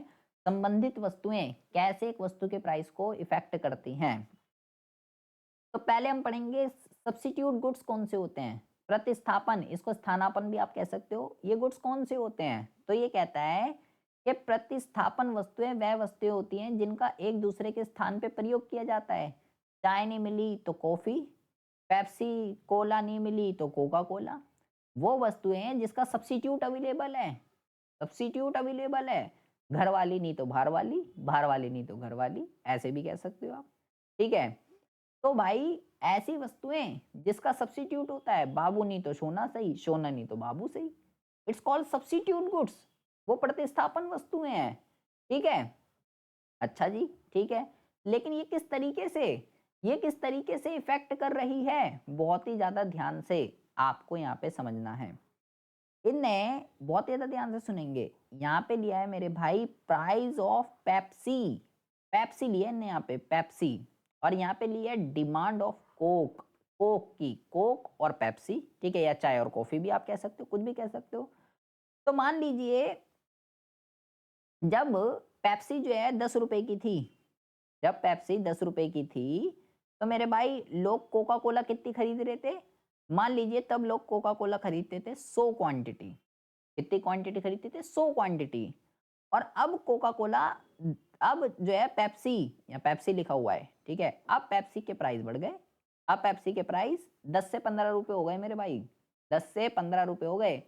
पेप्सी के प्राइस बढ़ गए तो लोग, अब पेप्सी के प्राइस बढ़ गए तो पेप्सी के प्राइस बढ़ने से नीचे क्या लिखा हुआ है, कोक, कोक की डिमांड बढ़ गई। अब लोग 100 क्वांटिटी, अब लोग 150 क्वांटिटी खरीद रहे हैं। इसके बायर बढ़ गए, कोक के बायर बढ़ गए। क्यों? क्योंकि जो लोग पेप्सी पी रहे थे वो लोग अब कोक पीना स्टार्ट कर देंगे, क्योंकि कोक जो है वो सस्ती है एज कंपैरिजन टू पेप्सी। तो ये जो डिमांड बढ़ी है, ये जो डिमांड बढ़ी है, इट्स कॉल्ड सब्स्टिट्यूट गुड्स। ये सब्स्टिट्यूट गुड्स हैं। ये चाय और कॉफी भी लिख सकते हो आप, कुछ भी लिख सकते हो। ये एक गुड्स के प्राइस बढ़ने से दूसरे की ऑटोमेटिकली डिमांड बढ़, कोक ने कुछ भी नहीं करा, कोक ने कुछ भी नहीं करा। ये 10 रुपए से, जब ये मान लो 10 रुपए की कोक थी, तो मैंने बोला 100 खरीद रहे थे। भाई पेप्सी जब 10 रुपए की थी तो लोग कितनी क्वांटिटी खरीद रहे थे, 100। ठीक है, और मान लीजिए ये भी तब 10 रुपए की ही थी, इसने अपने प्राइस चेंज नहीं करे, कोक ने, कोक ने प्राइस चेंज नहीं करे। और जब पेप्सी 10 से 15 रुपए की हो गई तो क्वांटिटी कितनी हो गई इसकी, कोक की 150, लेकिन कोक अब भी 10 रुपए की है। भाई कोक ने तो कुछ करा ही नहीं, कोक पहले भी 10 रुपए की थी, अब भी 10 रुपए की है, लेकिन वो उसकी डिमांड 100 से 150 हो गई। क्यों? क्योंकि जो उसका सब्स्टिट्यूट गुड्स है उसके प्राइस बढ़ गए, वो 10 से 15 की हो गई, तो जो लोग कोक पी रहे, जो लोग पेप्सी पी रहे थे, वो अब कोक पीना स्टार्ट कर देंगे क्योंकि कोक जो है वो सस्ती है। तो ऐसे गुड्स जिसका सब्स्टिट्यूट अवेलेबल होता है, जिसे लोग एक दूसरे के स्थान पे प्रयोग करते हैं, वो सब्स्टिट्यूट गुड्स होते हैं, जिसकी वजह से डिमांड इफेक्ट हो गई। अब देखो कोक की डिमांड इफेक्ट हो गई ना, कोक की डिमांड बढ़ गई। मैंने मैंने क्या बोला था उस टॉपिक के अंदर, आपको क्या लिखना है? मैंने बोला इस टॉपिक के अंदर आपको वो सारे पॉइंट लिखने हैं जिसकी वजह से डिमांड बढ़ती है, घटती है। तो पहला हो गया सब्स्टिट्यूट गुड्स। अब आते हैं जी पूरक। इसके लिए तो मेरे भाई सिर्फ एक ही गाना है, तुझे मेरी ज़रूरत है, मुझे तेरी ज़रूरत है, बहुत ही अच्छे से आपने सुना होगा। बस वही है जी, वही पूरक वस्तुएं हैं। तुझे मेरी ज़रूरत है, मुझे तेरी ज़रूरत है। पूरक वस्तुएं वो वस्तुएं होती है जिनका प्रयोग एक साथ किया जाता है तथा जिनकी उपयोगिता एक दूसरे पे निर्भर करती है। अगर एक नहीं है तो दूसरी का कोई, ये कह सकते हो, कोई वैल्यू नहीं है। कार है तो ही पेट्रोल है, पेट्रोल है तो ही कार है, कार नहीं होगी तो पेट्रोल का कोई काम नहीं, पेट्रोल नहीं तो कार का कोई काम नहीं। पेन है तो स्याही है, स्याही है तो पेन है। पूरक वस्तुएं की कीमत और मांग में विपरीत या ऋणात्मक संबंध होता है। पूरक वस्तुओं में एक पूरक वस्तु जैसे पेन की कीमत बढ़ने से स्याही की मांग कम हो जाएगी, इसके विपरीत पेन की कीमत कम होने पे स्याही की मांग बढ़ जाएगी। अब एक पेन और स्याही को मारो गोली, कार और पेट्रोल पड़ते हैं अपना, सिंपल सी बात है। आ जाइए यहाँ पे, हम यहाँ पे पढ़ रहे हैं, यहाँ पे हम पढ़ रहे हैं, देखिए यहाँ पे मैं लिख रहा हूँ पेट्रोल, यहाँ पे मैं क्या लिख रहा हूँ, यहाँ पे मैं लिख रहा हूँ पेट्रोल, ठीक है। नहीं, यहाँ पे हम लिखते हैं कार, यहाँ पे हम लिखते हैं कार, ठीक है। और यहाँ हम लिखते हैं पेट्रोल, ठीक है जी। अब देखिए, जब पेट्रोल 70 रुपये लीटर था तो टोटल गाड़ियां बिकती थी, टोटल गाड़ियां बिकती थी 100। अब पेट्रोल हो गया 100, तो अब गाड़ियां बिक रही, अब गाड़ियां बिक रही हैं 70। जैसे जैसे पेट्रोल और महंगा होता रहेगा, 100 का 150, 150 का 200, गाड़ी खरीदने वाले लोगों की संख्या क्या हो जाएगी, कम हो जाएगी। गाड़ी की डिमांड क्या हो जाएगी, गाड़ी की डिमांड कम होती रहेगी। तो इससे गाड़ी ने तो कुछ नहीं करा। अबे गाड़ी, जो गाड़ी पहले 1 लाख की थी वो अब भी 1 लाख की ही है। गाड़ी ने कुछ नहीं करा, गाड़ी के प्राइस नहीं बढ़े। गाड़ी 1 से 2 की, 1 से 50 की, 1 से 1.5 लाख की, कुछ नहीं, गाड़ी 1 ही लाख की थी। लेकिन उसी 1 लाख की गाड़ी पे पेट्रोल के प्राइस अलग अलग हो रहे हैं, कभी 70 है, कभी 80 है, कभी 90 है, कभी 100 है, कभी 100, कभी 150 है, कभी 50 है। तो मेरे भाई, जैसे जैसे पेट्रोल के प्राइस बढ़ रहे हैं और घट रहे हैं, वैसे वैसे गाड़ी की जो डिमांड है वो बढ़ रही है और घट रही है। जब पेट्रोल के प्राइस बढ़ रहे हैं, गाड़ी की डिमांड कम हो रही है, जबकि गाड़ी ने कुछ नहीं करा।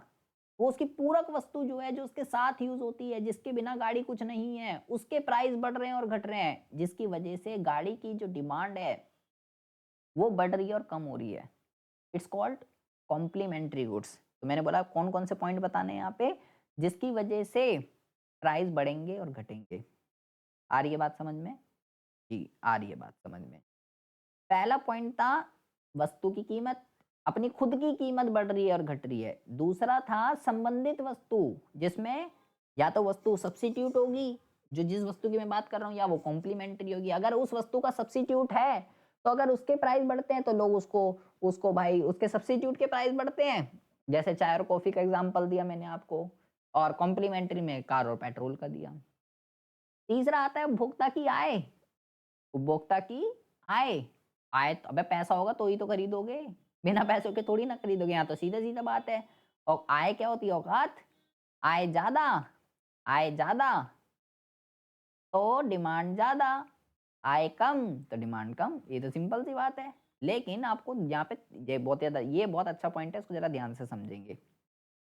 उपभोक्ता की आय और मांग में सीधा संबंध होता है, प्रत्यक्ष संबंध होता है। मतलब कि जब आय बढ़ती है तो मांग बढ़ती है, आय कम होती है तो मांग कम होती है।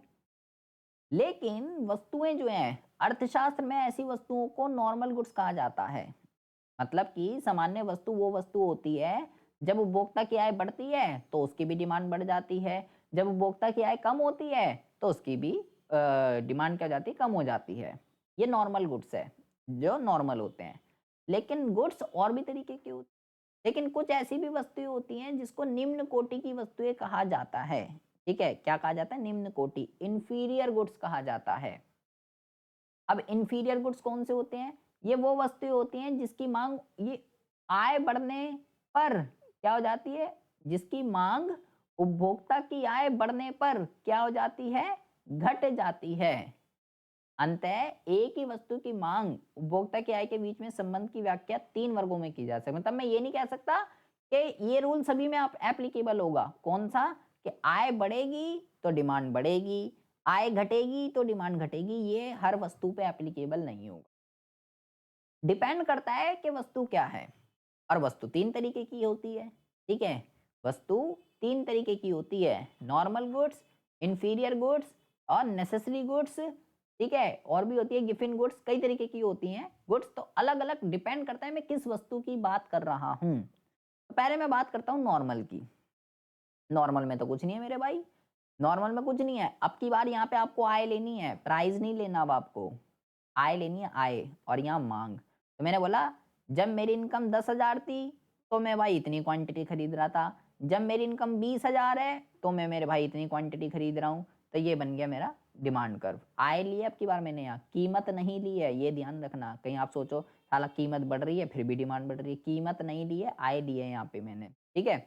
आय बढ़ी, डिमांड बढ़ गई, तो ये क्या होगा? ये तो नॉर्मल है भाई, ये नॉर्मल गुड्स है। लेकिन मैंने बोला हर वस्तु में ऐसा नहीं होगा, डिपेंड करता है कौन सी वस्तु है। तो नॉर्मल गुड्स मैंने बता दिया, आय बढ़ेगी तो डिमांड बढ़ेगी, आय घटेगी तो डिमांड घटेगी, वो नॉर्मल है। लेकिन अब मैं बात करता हूँ इंफीरियर की। अब मैं बात करता हूँ इंफीरियर की, जिसको निम्न कोटि की वस्तुएं या घटिया वस्तुएं कहते हैं। यहाँ आय बढ़ेगी तो डिमांड घट जाएगी, क्योंकि क्योंकि अब उपभोक्ता अच्छी वस्तुएं खरीदने के लिए, अबे भाई क्या कहता है? देखिए, घटिया वस्तुएं वो वस्तुएं होती है जिनकी मांग अगर उपभोक्ता की आय बढ़ती है तो उसकी डिमांड बढ़ती नहीं, उल्टा घट जाती है। और जब कम होती है तो बढ़ जाती है, वापसी औकात पे आ जाता है, फिर वही खरीदने लगता है। तो यहाँ पे क्या होता है? देखिए, यहाँ ग्राफ कैसा बना है? जब मेरी इनकम 10,000 थी तो मैं इतनी क्वांटिटी खरीदता था। अब मेरी इनकम डबल हो गई 20,000। अब मैं घटिया क्यों खरीदूंगा? अब तो मैं नॉर्मल गुड्स खरीदूंगा, फिर तो डिमांड कम हो गई।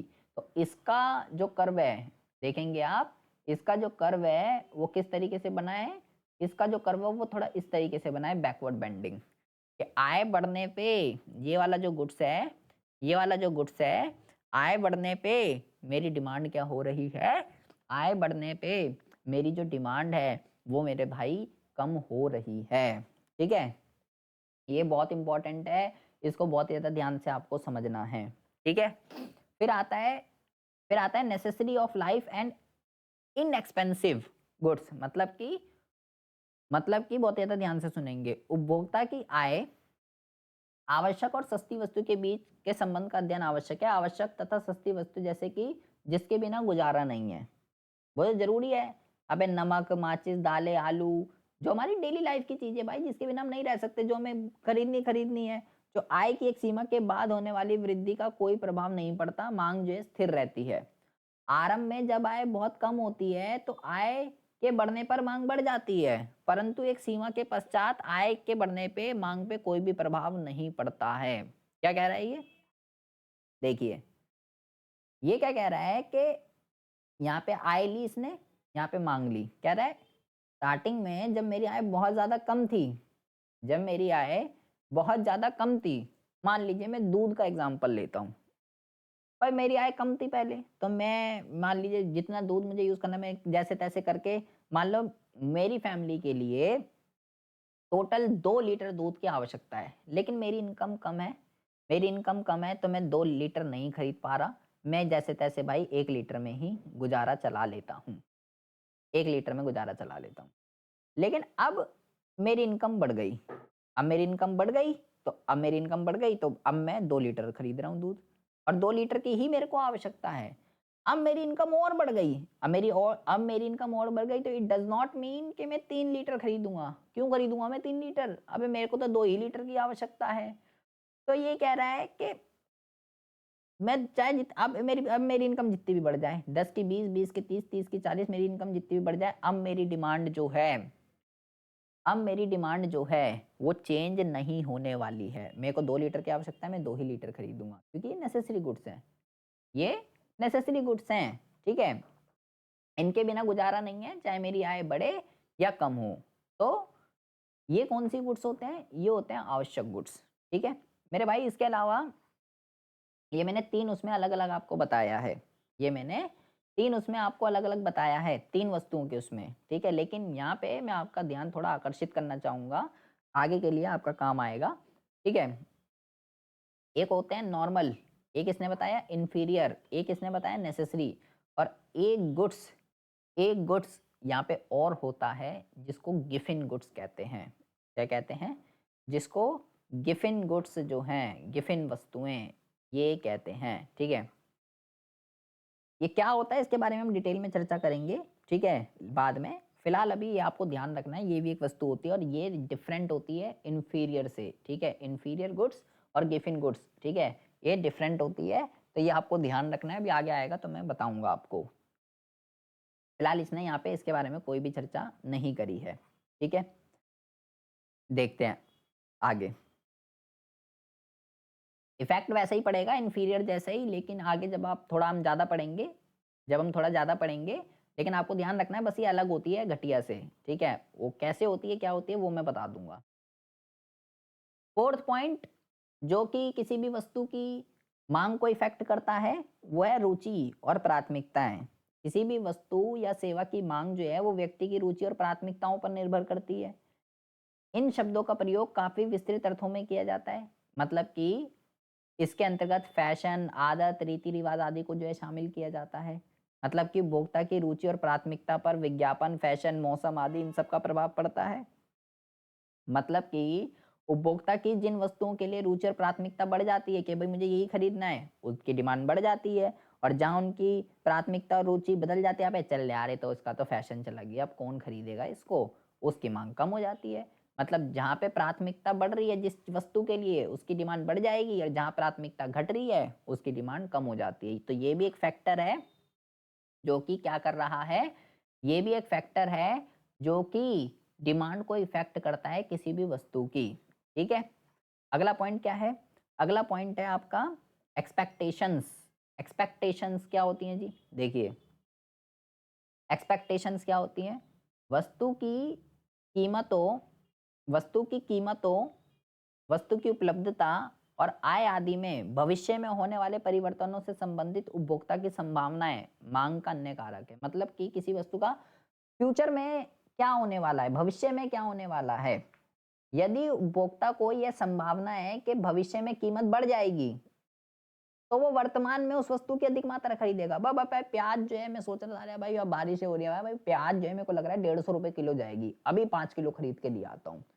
चाहे उसकी कीमत अधिक ही क्यों ना हो, अभी अभी कितने पे मिल रही है मेरे को फ़र्क नहीं पड़ रहा। अभी वो 60 की मिल रही है, 70 की, 80 की, मुझे लग रहा है प्याज़ 150 जाएगी, मैंने अभी खरीद के रख ली। डिमांड बढ़ गई प्याज की। इसी प्रकार यदि उपभोक्ता को आशा है कि भविष्य में इस वस्तु की कीमत घट जाएगी, प्राइस कम हो जाएँगे इसके, तो माँग अब वो कहेगा मैं अभी क्यों खरीदूँ?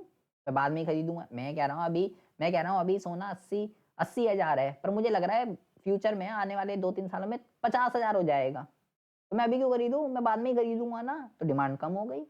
भविष्य में आय के बढ़ने की संभावना और घटने की संभावना भी माँग को इफ़ेक्ट करती है। अगर मुझे लग रहा है फ्यूचर में मेरी आय बढ़ेगी, तो भविष्य में ही खरीदूँगा फिर और अगर अभी बढ़ गई तो अभी खरीद लूँगा। कीमत, उपलब्धता और आय 3 फैक्टर के बारे में इसने बात करी है। कीमत, उपलब्धता और आय। पहले इसने कीमत समझाई, फिर इसने आय समझाई, फिर उपलब्धता समझाई। अगर कोई वस्तु आपको समझ में आ रही है कि कोई वस्तु अभी मिलेगी, फ्यूचर में मिलेगी नहीं, तो मैं अभी खरीद लूँगा और फिर कोई वस्तु मुझे लग रहा है फ्यूचर में मिलेगी, अभी नहीं है तो फ्यूचर में खरीदूँगा। तो संभावनाएँ, एक्सपेक्टेशन भी जो है किसी वस्तु की डिमांड को बढ़ाती हैं और घटाती हैं। छठा पॉइंट क्या है? छठा और सातवां पॉइंट बहुत ही ज़्यादा ध्यान से समझना है। फिर है जनसंख्या का आकार और रचना। बहुत ही ज़्यादा ध्यान से सुनेंगे, ये बहुत इंपॉर्टेंट पॉइंट है। इसी से आपको कॉन्सेप्ट समझ में आने वाला है। 5 पॉइंट तो मैंने आपको बता ही दिए। अब है जनसंख्या का आकार और रचना। क्या कहता है बाज़ार माँग से स्टार्ट करा है इसने मेरे भाई। जनसंख्या के आकार और रचना में परिवर्तन से भी प्रभावित होती है। व्यक्तिगत नहीं बात करी इसने, सीधा बेटा बात करी है बाजार की। जब जनसंख्या में वृद्धि होती है, जनसंख्या जब बढ़ती है तो सभी प्रकार की वस्तुओं की मांग बढ़ जाती है। जब जनसंख्या बढ़ेगी तो मांग बढ़ेगी, जनसंख्या कम होगी तो मांग कम हो जाएगी। ये तो था जनसंख्या के आकार। रचना का मतलब क्या होता है कि आपकी जो जनसंख्या है उसमें बच्चे कितने हैं, जवान कितने हैं, बूढ़े कितने हैं। तो रचना भी मांग को प्रभावित करती है। रचना का मतलब होता है कितने बच्चे हैं, कितने जवान हैं, मेल कितने हैं, फीमेल कितने हैं। अगर बच्चे ज़्यादा हैं तो बच्चों वाले गुड्स की डिमांड बढ़ेगी। फीमेल से ज़्यादा हैं तो कॉस्मेटिक सामान की डिमांड बढ़ेगी। मेल ज़्यादा हैं तो गुटखा, तंबाकू, सिगरेट इनकी डिमांड बढ़ेगी। सिंपल सी बात है। तो डिपेंड करता है आपकी पॉपुलेशन का साइज़ क्या है और कंपोज़िशन क्या है आपकी पॉपुलेशन का। ये भी डिमांड को इफ़ेक्ट करता है और कौन-सी बाज़ार को, व्यक्तिगत को नहीं, ये बात ध्यान रखिएगा। ये बहुत इम्पोर्टेंट है, इसी से ही हमारा टॉपिक क्लियर होने वाला है। और अगला है आय का वितरण। समाज में होने वाले आय का वितरण भी सीधा यहाँ पे क्या कहता है, बाजार मांग पे प्रभाव डालता है। व्यक्तिगत की बेटा इन दो ऊपर किसी भी पॉइंट पे उसने ऐसा कुछ स्पेसिफिक नहीं करा था, व्यक्तिगत या बाजार। प्लीज मैं बोल्ड करके बता रहा हूँ, इसको ध्यान से सुनना। आय का वितरण का मतलब क्या होता है? यदि आय का वितरण असमान है, मतलब कि धनी व्यक्तियों के पास आने वाली धनी वस्तु, आय की असमानता का मतलब क्या होता है? अमीरों की कुछ और इनकम है, गरीबों की कुछ और इनकम है। ठीक है? तो धनी व्यक्तियों के प्रयोग में आने वाली विलासिता की वस्तुएं, रंगीन TV, automatic washing machine, video camera आदि, इन सब की डिमांड हो जाएगी अगर अमीरों की इनकम ज़्यादा है। दूसरी ओर आय का गरीबों की इनकम अगर कम है तो भाई वो तो कम ही है, वो खरीद नहीं पाएंगे इन सब चीज़ों को। लेकिन अगर आय का वितरण समान है, अमीर और गरीब की इनकम सेम है, तो ये वस्तुएं अमीरों के पास भी होंगी और गरीबों के पास भी होंगी। ठीक है? विलासिता की वस्तुओं की मांग कम हो जाएगी और आवश्यक और आरामदायक वस्तु की मांग अधिक हो जाएगी। सिंपल सी ये बात कह रहा है, यदि आय का वितरण असमान है तो ये व्यक्ति ऐसी जो लग्जरी गुड्स होते हैं ये सिर्फ अमीर ही खरीद पाएगा, गरीब नहीं खरीद पाएगा। और जब समान है तो दोनों ही खरीद पाएंगे। सिंपल सी बात है। ये जो दो फैक्टर है ना बेटा, ये जो दो फैक्टर है, बहुत ज़्यादा ध्यान से समझना है। ये दो फैक्टर सिर्फ बाजार मांग को इफेक्ट करते हैं, जबकि जो ऊपर वाले 5 पॉइंट हमने पढ़े थे, कौन कौन से पढ़े थे बेटा? वस्तु की अपनी कीमत, संबंधित वस्तु की कीमत, उपभोक्ता की आय, उपभोक्ता की रुचि और एक्सपेक्टेशंस। ये 5 पॉइंट जो पढ़े थे ना, उससे दोनों ही इफेक्ट होते हैं। उससे व्यक्तिगत भी इफेक्ट होती है, उससे बाजार भी इफेक्ट होती है। लेकिन सिर्फ ये दोनों जो पॉइंट हैं, इससे सिर्फ बाजार मांग इफेक्ट होती है, इससे व्यक्तिगत इफेक्ट नहीं होती है। ये पॉइंट, ये लाइन आपको भेजे में फिट करनी है। पर क्यों? मैं क्यों इस लाइन को भेजे में फिट करूं? क्योंकि मेरा जो एक टॉपिक है जो मैंने ऊपर रह गया था, मैंने आपको ये बोला था कि बस आप ये पॉइंट समझ लीजिए, आपका सारा मुद्दा जो है वो क्लियर हो जाएगा। क्या वो टॉपिक चल रहा था जी हमारा? मैंने पहले आपको ये पढ़ाया कि मेरे भाई, हमने ये टॉपिक पढ़ा था, विभिन्न निर्धारक तत्व कैसे कार्य करते हैं। ये टॉपिक मैंने आपको पढ़ाया कि किसी वस्तु की मांग को कौन कौन से फैक्टर इफेक्ट करते हैं। ये मैंने पढ़ाया था ना आपको। मैंने यहाँ पे बोला आपको, यहाँ पे वो सारे पॉइंट बताने हैं कि जिसकी वजह से किसी वस्तु की मांग बढ़ रही है या घट रही है। ये मैंने यहाँ पे आपको बताया, जिसकी वजह से किसी वस्तु की मांग बढ़ रही है, घट रही है, वो मैंने सारे पॉइंट बताए कि वस्तु की जब खुद की कीमत बढ़ती है या घटती है, उसका कोई सब्स्टिट्यूट गुड्स की, उसकी किसी कॉम्प्लीमेंट्री गुड्स की, आय की, उपभोक्ता की रुचि, एक्सपेक्टेशन, हर पॉइंट पे मैंने आपको बताया कैसे इसकी डिमांड बढ़ रही है, घट रही है। तो इसके ऊपर एक पॉइंट था हमारा, ये टॉपिक स्टार्ट चल रहा था हमारा, मांग फलन। ये टॉपिक चल रहा था ना हमारा, मांग फलन। अब भाई ये यही तो चल रहा था। अब भाई ये बच्चे का भाई ले, मैं तो भूल गया ये पता। तो मैंने बोला था मेरे को पढ़ना है व्यक्तिगत मांग फलन और मेरे को पढ़ना था बाजार मांग फलन। तो मैंने बोला था ये भाई, ये एबीसीडी क्या लिख दी, ये तो मुझे समझ ही नहीं आ रहा भाई, ये क्या लिख दिया इसने। तो मैंने बोला था इसको समझने के लिए, अगर आपने वो टॉपिक समझ लिया, अगर इसको समझने के लिए आपने वो टॉपिक समझ लिया जो अभी हम नीचे पढ़ के आए हैं कि मांग को कौन कौन से फैक्टर इफेक्ट करते हैं, तो आपको ये मुद्दा समझ में आ जाएगा। तो व्यक्तिगत मांग फलन में क्या पढ़ेंगे, देखिए बहुत ही ज्यादा ध्यान से सुनेंगे। यानी कितने पॉइंट लिखे थे? 1 2 3 4 5 6। अच्छा, अब यहाँ पे देखो सबका मीनिंग भी बता रहा है। पी एक्स का मतलब क्या है? पी एक्स का मतलब है वस्तु की अपनी कीमत। पी आर का मतलब क्या है? पी आर का मतलब पी आर नहीं, पी आर संबंधित वस्तु की कीमत। वाई का मतलब उपभोक्ता की आय। डब्ल्यू का मतलब उपभोक्ता की रुचि। टी का मतलब उपभोक्ता की संपत्ति, वेल्थ कह रहा है मतलब। टी का मतलब उपभोक्ता की रुचि और ई का मतलब एक्सपेक्टेशन। इसमें देखो उनने वो 2 नहीं लिखे, कौन-कौन से जो भी मैं नीचे आपको बोल्ड करके बता रहा था। कौन से 2 नहीं लिखे इनने यहाँ पे? जनसंख्या और आय का वितरण। वो इनने यहाँ पे कहाँ लिखे हैं? वो इनने यहाँ पे लिखे हैं, यहाँ पे। देखो वो इनने कहाँ पे लिखे हैं? वो इसने यहाँ पे देखेंगे आप कौन सा लिखा है इनने पॉइंट? यहाँ पे यहाँ पे अलग वो कौन सा है? अल्फ़ाबेट देखिए। यहाँ पे अलग जो अल्फ़ाबेट है, वो ये वाला और ये वाला। वाई स्टार और जेड इसमें नहीं है। आप देखोगे वाई स्टार और जेड इसमें नहीं है। वाई स्टार का मतलब क्या है? आय का वितरण। और जेड का मतलब क्या है? जनसंख्या का आकार और रचना।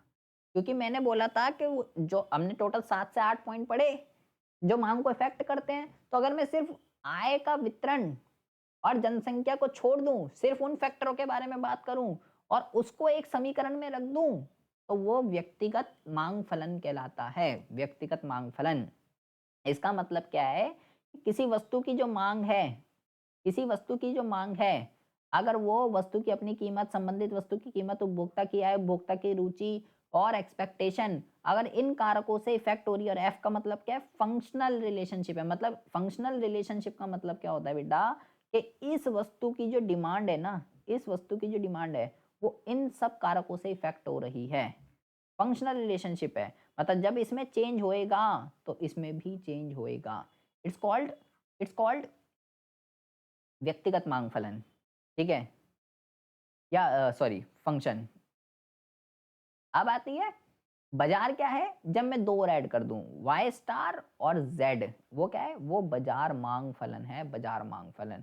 मतलब जब मैं सारे पॉइंटों के बारे में बात करूंगा, जो मैं पढ़ के आया हूं कि किसी वस्तु की मांग, मैंने बोला था वो जो 5 पॉइंट हैं ऊपर के, जो 5, वस्तु की अपनी कीमत, संबंधित वस्तु की कीमत, उपभोक्ता की आय, उपभोक्ता की रुचि, उससे व्यक्तिगत भी इफेक्ट होता है और बाजार भी। लेकिन जो लास्ट के 2 थे, उससे सिर्फ बाजार इफेक्ट होता है, उससे व्यक्तिगत नहीं होता। तो जब मैं सारे पॉइंटों को एक समीकरण में रख दूंगा, सारे पॉइंटों को जब मैं एक समीकरण में रख दूंगा, तो वो बाजार होता है। और जब मैं सिर्फ वो 2 हटा दूं, सिर्फ मैं उन 5 की बात करूंगा, तो वो व्यक्तिगत होता है। बस। क्या है ये मांग मांग फलन क्या होता है? आप लिखेंगे सिंपल सी डेफिनेशन। पहले मैं बता रहा हूं मांग फलन क्या है। आप लिखेंगे कि किसी वस्तु की मांग को बहुत सारे कारक प्रभावित करते हैं। यदि हम उसे एक समीकरण में रख देते हैं, तो वो मांग फलन होता है। लेकिन वो आपसे पूछे व्यक्तिगत मांग फलन क्या होता है, तो आप बोलोगे व्यक्तिगत मांग को कई सारे कारक प्रभावित करते हैं। कौन कौन से? ये सारे लिख देंगे। वस्तु की अपनी कीमत, संबंधित वस्तु की कीमत, उपभोक्ता क्या, उपभोक्ता की रुचि। जब हम इसे एक समीकरण में रख देते हैं, तो इसे हमें व्यक्तिगत मांग फलन प्राप्त होता है। सूत्र रूप में ऐसे, इसको ऐसे व्यक्त किया जाता है। और फिर बाजार में पूछो, तो बाजार मांग को कई सारे कारक प्रभावित करते हैं। यदि हम इसे एक समीकरण में रख देते हैं, तो हमें बाजार मांग फलन प्राप्त होता है, और इसको सारे लिख देंगे, इनका मतलब क्या क्या है। बस हो गया आपका point. Very easy, very simple. ठीक है मेरे भाई। हमें जो है, अगर आपको ये पॉइंट समझ में आया है, तो ही आपको आगे की कहानी समझ में आने वाली है। अदरवाइज आपको कुछ भी समझ में नहीं आने वाला है। तो आपको जो है मैंने व्यक्तिगत, बाजार, ये मैंने आपको जो है सारी की सारी चीज़ें बताई हैं। ठीक है? कौन-कौन से फैक्टर कैसे-कैसे इफ़ेक्ट होते हैं। आई होप आपको जो है बहुत ही अच्छे से समझ में आ रहा होगा कि भाई किसको कौन-कौन से कारक जो है, किसको कौन-कौन से कारक जो है इफ़ेक्ट करते हैं। ठीक है? अब अगला जो मुद्दा है, वो आपको तभी समझ में आएगा अगर ये 7 पॉइंट आपको समझ में आए हैं।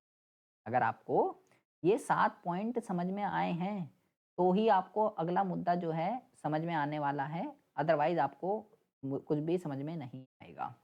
और ये एग्ज़ाम के पॉइंट ऑफ व्यू से इतना इम्पोर्टेंट है कि इसके बिना ना ही डिमांड है, कुछ नहीं है। लेकिन ये समझ में तब आएगा अगर आपको ऊपर की जब 1 घंटे से जो मैंने रामायण कथा आपको सुनाई है, अगर आपको वो समझ में आई है, तो ही आपको ये समझ में आएगा, अदरवाइज़ आपको कुछ भी समझ में नहीं। तो देखिए, टॉपिक है हमारा माँगी गई मात्रा में परिवर्तन और माँग में परिवर्तन। माँग में परिवर्तन और माँग की मात्रा में परिवर्तन, इसका क्या मतलब होता है? इसका क्या मतलब होता है? या मांग वक्र पर संचालन और मांग वक्र पे खिसकाव, इसका क्या मतलब? देखिए जी, सिंपल सी लैंग्वेज में आपको मैं समझाने वाला हूँ। वो कंफ्यूज बिल्कुल भी नहीं होना है, ठीक है? मैं आपको एक काम करता हूँ, मैं आपको देखिए पहले मैं चलो इसकी डेफिनेशन पढ़ा देता हूँ। इसकी डेफिनेशन ये क्या कह रहा है, पहले हम डेफिनेशन पढ़ते हैं, फिर अपनी उस पे आएँगे। 2 वर्ड उसने बोले, पहला उसने बोला माँगी गई मात्रा में परिवर्तन और माँग में परिवर्तन, ये दोनों बोले उसने। इसमें दोनों में क्या अंतर होता है देखिए। पहले कहता है माँगी गई मात्रा, समझिए माँगी गई मात्रा में परिवर्तन, इसका क्या मतलब होता है? कहता है माँगी गई मात्रा का मतलब क्या है? जब मैं हमने 7 फैक्टर पढ़े हैं मेरे भाई 7, जिसकी वजह से डिमांड में चेंज आता है। तो कहता है जब सिर्फ़ जो पहला फैक्टर होता है ना, वस्तु की अपनी कीमत, जो सबसे पहला फैक्टर वस्तु की अपनी कीमत था ना, अभी तो पढ़ के आए हैं। तो जब पहले फैक्टर की वजह से जब डिमांड चेंज होती है, सातों फैक्टर की वजह से डिमांड चेंज हो रही है, अभी हम पढ़ के आए हैं ऊपर बहुत ही अच्छे से। लेकिन जब डिमांड सिर्फ पहले फैक्टर की वजह से चेंज होती है, वस्तु की खुद की कीमत में जब चेंज होता है, जब उसकी वस्तु की खुद की कीमत बढ़ती है और घटती है, और जब वस्तु की खुद की कीमत बढ़ती है और घटती है और बाकी सब फैक्टर ऐसे के ऐसे ही रहते हैं, उसमें कोई भी चेंज नहीं होता है, उसको हम क्या कहते हैं? उसको हम मांग की मात्रा में परिवर्तन कहते हैं। क्या बोला उसने? उसने बोला कि जब जब वस्तु की खुद की कीमत में चेंज हो रहा है और उसकी वजह से डिमांड बढ़ रही है, घट रही है, इट्स कॉल्ड मांगी गई मात्रा में परिवर्तन। और बाकी अन्य सभी कारक ऐसे ही हैं, उसमें कोई भी चेंज नहीं हो रहा, उसमें कोई भी मतलब कि उपभोक्ता क्या है, उपभोक्ता की रुचि, संबंधित वस्तु की कीमत, उसमें कोई चेंज नहीं हो रहा। वो जैसे थे, वो अब भी ऐसे ही हैं, उसमें कोई भी चेंज नहीं हो रहा। तो वो तो माँगी गई मात्रा में परिवर्तन है। और जब कीमत की वजह से ना होकर बाकी किसी फैक्टर की वजह से हो रहा है, वो माँग में परिवर्तन होता है। वो माँग में परिवर्तन होता है। मतलब कि अपने उसी मुद्दे पे आ जाओ। ये जो 7 पॉइंट हमने पढ़े हैं, बहुत ही प्लीज़ बेटा बहुत ज़्यादा ध्यान से समझेंगे प्लीज़। उसने ये कह रहा है, वो ये कह रहा है, ये हमने पढ़े थे सारे फैक्टर्स अभी। यहाँ पे अपने फैक्टर्स पे आ जाइए, अपने फैक्टर्स पे आ जाइए। ये वाला। वो ये कह रहा है कि जब कोई भी ये उठा लीजिए मान लीजिए, ठीक है? ये सारे फैक्टर हैं वही साथ के साथ। वो कह रहा है कि जब सिर्फ़ इसकी वजह से होगा, वस्तु की अपनी कीमत, सिर्फ़ इसकी वजह से, तो क्या है? तो माँग की मात्रा में परिवर्तन है और ये वैसे के वैसे ही, इसमें कोई चेंज नहीं। और जब इसकी वजह से होगा, इनमें से किसी इन 6 की वजह से, जब किसी भी में से चेंज होने की वजह से माँग बढ़ेगी या घटेगी, वो माँग में परिवर्तन है। बहुत ज़्यादा सिंपल है, लेकिन कब? अगर आपको ये मुद्दा समझ में आ गया ये। डिमांड सिर्फ़ इसी मुद्दे पे है बेटा ये, माँग को कौन-कौन से कारक प्रभावित करते हैं? जब इसकी वजह से माँग बढ़ रही है या माँग घट रही है, वो माँग की मात्रा में परिवर्तन है। और बाकी जो इसके नीचे 6 पॉइंट हमने पढ़े हैं, इसके नीचे जो 6 पॉइंट पढ़े हैं, वो वैसे के वैसे ही, उसमें कोई भी चेंज नहीं। लेकिन जब ये ऐसे का ऐसे ही रहे और बाकी जो 6 पॉइंट हैं, उसमें से किसी में भी परिवर्तन हो जाए, लाइक संबंधित वस्तु की कीमत में हो जाए और उपभोक्ता की आय में हो जाए, उपभोक्ता की, ये हमने पढ़ा था ना, उपभोक्ता की आय में हो जाए, उपभोक्ता की रुचि में हो जाए, या एक्सपेक्टेशंस जो हैं वो चेंज हो जाए, किसी में भी हो जाए, बाकी 6 के 6 इसमें से किसी में भी हो जाए, तो मेरे भाई वो माँग की मात्रा में परिवर्तन नहीं, वो माँग में परिवर्तन होता है। बस ये आप समझ लीजिए, ये मुद्दा आपका क्लियर है। अगर ये आपका क्लियर है, माँग में परिवर्तन और माँग की मात्रा में परिवर्तन, तो ही आपको समझ में आने वाला है, अदरवाइज़ आपको कुछ भी समझ में नहीं आने वाला है। 2 वर्ड बताए हैं, 2 वर्ड बताए हैं जिसको आपको समझना है। क्या बताया भाई? मैंने ये बोला है, माँगी गई मात्रा में परिवर्तन किसकी वजह से होगा? किसकी वजह से होगा? कीमत की वजह से। माँग में परिवर्तन जो है, किसकी वजह से होगा? किसकी वजह से होगा? उन 6 फैक्टर्स की वजह से। उन 6 फैक्टर की वजह से होगा। 6 में से किसी में भी चेंज आ जाए, तो माँग में परिवर्तन है। अगर सिर्फ़ खुद की कीमत में चेंज आ रहा है, तो वो माँग की मात्रा में परिवर्तन है। ठीक है? अब इसमें 2 चीज़ें होती हैं। इसमें 2 चीज़ें होती हैं। और इसमें भी 2 चीज़ें होती हैं, मतलब इसमें इसकी वजह से भी कीमत बढ़ेगी तो माँग घटेगी, कीमत घटेगी तो माँग बढ़ेगी, यही तो पढ़ा। और ये 6 फैक्टर में से किसी में भी चेंज हो जाए तो भी माँग बढ़ती है, घटती है। अब 2 चीज़ें होती हैं, जब कीमत की वजह से होता है, तो एक होता है विस्तार और एक होता है संकुचन। क्या होता है? एक होता है विस्तार, एक होता है संकुचन। या इसको चलो मैं इसको आपको बहुत ही अच्छे से यहाँ पे समझाता हूँ। देखिए, ऐसा आपको समझाने वाला हूँ, आपका मुद्दा क्लियर हो जाएगा। देखिए, मैंने आपको बोला मैंने आपको बोला यहाँ पे हम लिखते हैं माँग की माँग की माँग की मात्रा में माँग की मात्रा में परिवर्तन, ठीक है? ये मैंने बोला भाई किसकी वजह से होगा? मैंने बोला भाई ये होगा कीमत की वजह से, जब वस्तु की खुद की कीमत में चेंज होता है। और जब वस्तु की खुद की कीमत में चेंज होता है, तो क्या होता है? जब वस्तु की कीमत में चेंज होता है, तो इसमें क्या होता है? माँग वक्र पर क्या होता है? माँग वक्र पर संचालन होता है। अब ये क्या बला है भाई? माँग वक्र पर संचालन होता है, ये क्या बला है? इसमें 2 चीज़ें होती हैं। एक होता है एक होता है विस्तार और एक होता है विस्तार और एक होता है संकुचन। और एक मैंने आपको क्या बोला? एक मैंने आपको बोला एक मैंने आपको बोला माँग में परिवर्तन, ठीक है? ये किस वजह से होता है मेरे भाई? मैंने बोला वो जो 6 फैक्टर हैं, वो जो 6 फैक्टर्स हैं, उसमें से किसी में भी चेंज हो सकता है। तो इससे क्या होगा? बहुत ज़्यादा ध्यान से सुनेंगे। इससे होगा माँग वक्र में इससे क्या होगा? बहुत ज़्यादा ध्यान से सुनेंगे। इससे होगा मेरे भाई इससे होगा मेरे भाई माँग वक्र में खिसकाव, खिसक जाएगा माँग वक्र। क्या-क्या चीज़ें होती हैं इसमें? इसमें मेरे भाई होती है वृद्धि और इसमें मेरे भाई होती है कमी।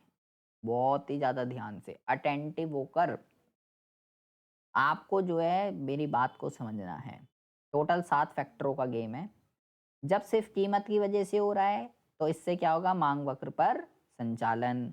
जब वो 6 फैक्टर की वजह से हो रहा है, तो क्या होगा? माँग वक्र में खिसकाव। इसको संचालन कहते हैं, इसको खिसकाव कहते हैं। यहाँ खिसक ही जाएगा माँग वक्र, कैसे खिसकेगा वो भी हम पढ़ेंगे, इसको कहते हैं संचालन। इसमें 2 वर्ड हैं, विस्तार और संकुचन। इसमें भी 2 वर्ड हैं, वृद्धि और कमी। तो विस्तार का मतलब बढ़ना, संकुचन का मतलब कमी, घटना, वृद्धि का मतलब बढ़ना, कमी का मतलब घटना। अबे भाई जब बढ़ना घटना जब सेम ही है तो फिर अलग क्या हुआ भाई? ले कंफ्यूज कर दिया। बढ़ना तो होता है। अब मेन क्वेश्चन आता है बच्चे के दिमाग में कि what is the difference between विस्तार एंड वृद्धि? विस्तार और वृद्धि में क्या डिफरेंस होगा? और जब संकुचन और कमी दोनों का मतलब कमी होता है, घटना होता है, तो संकुचन और कमी में क्या डिफरेंस होगा? Very easy, very simple. अबे मेरे भाई पहले विस्तार और वृद्धि समझेंगे। दोनों का मतलब दोनों में मांग बढ़ ही रही है। दोनों में मांग बढ़ ही रही है, लेकिन दोनों के रीजन अलग-अलग हैं। विस्तार किसका रीजन है? कीमत का। कीमत घटने से जब मांग बढ़ रही है, वो विस्तार है।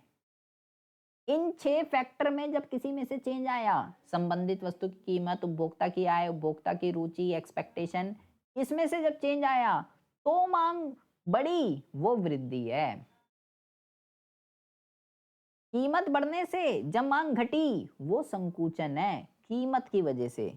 इन 6 फैक्टर की वजह से जब चेंज आया, कमी आई मांग में, वो कमी है। अब इसको ग्राफिकली हम कैसे दिखाएंगे? देखिए, इसको ग्राफिकली कैसे दिखाएंगे? सिंपल सी बात है। पहले हम समझेंगे विस्तार। चारों वर्ड समझेंगे एक-एक ध्यान से। ₹5 पे एक क्वांटिटी खरीद रहा था, कीमत घट गई, 1 रुपए पे 5 क्वांटिटी खरीद रहा हूँ, ठीक है? तो इससे क्या हुआ, कीमत में कमी आई, मांग में विस्तार हुआ, ठीक है? क्योंकि विस्तार और संकुचन में क्या होगा, खुद की कीमत में चेंज आएगा, खुद की कीमत में। कीमत घटी, डिमांड बढ़ी, तो क्या होता है?